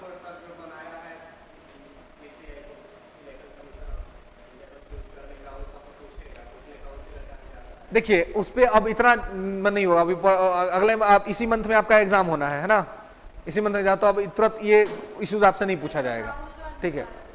हाँ राहुल गांधी का जो है उसका भी नोट्स जो है पूरा रेडी है, उसका पीपीटी, ठीक है, नोट्स पूरा रेडी है, तो वो मैं आपको सब प्रोवाइड करा देता हूँ, ठीक है। अच्छा ऐसा करते हैं हम लोग, चलिए हाँ कल, हाँ मतलब लगभग तो 1-2 टॉपिक है उसको, मतलब कॉलेजियम पे भी थोड़ा सा सोच रहे कॉलेजियम आप ले लेते, है ना। नहीं तो ऐसा करते हैं, लाइब्रेरी खाली है ना, लाइब्रेरी में बैठिए आप, चलिए।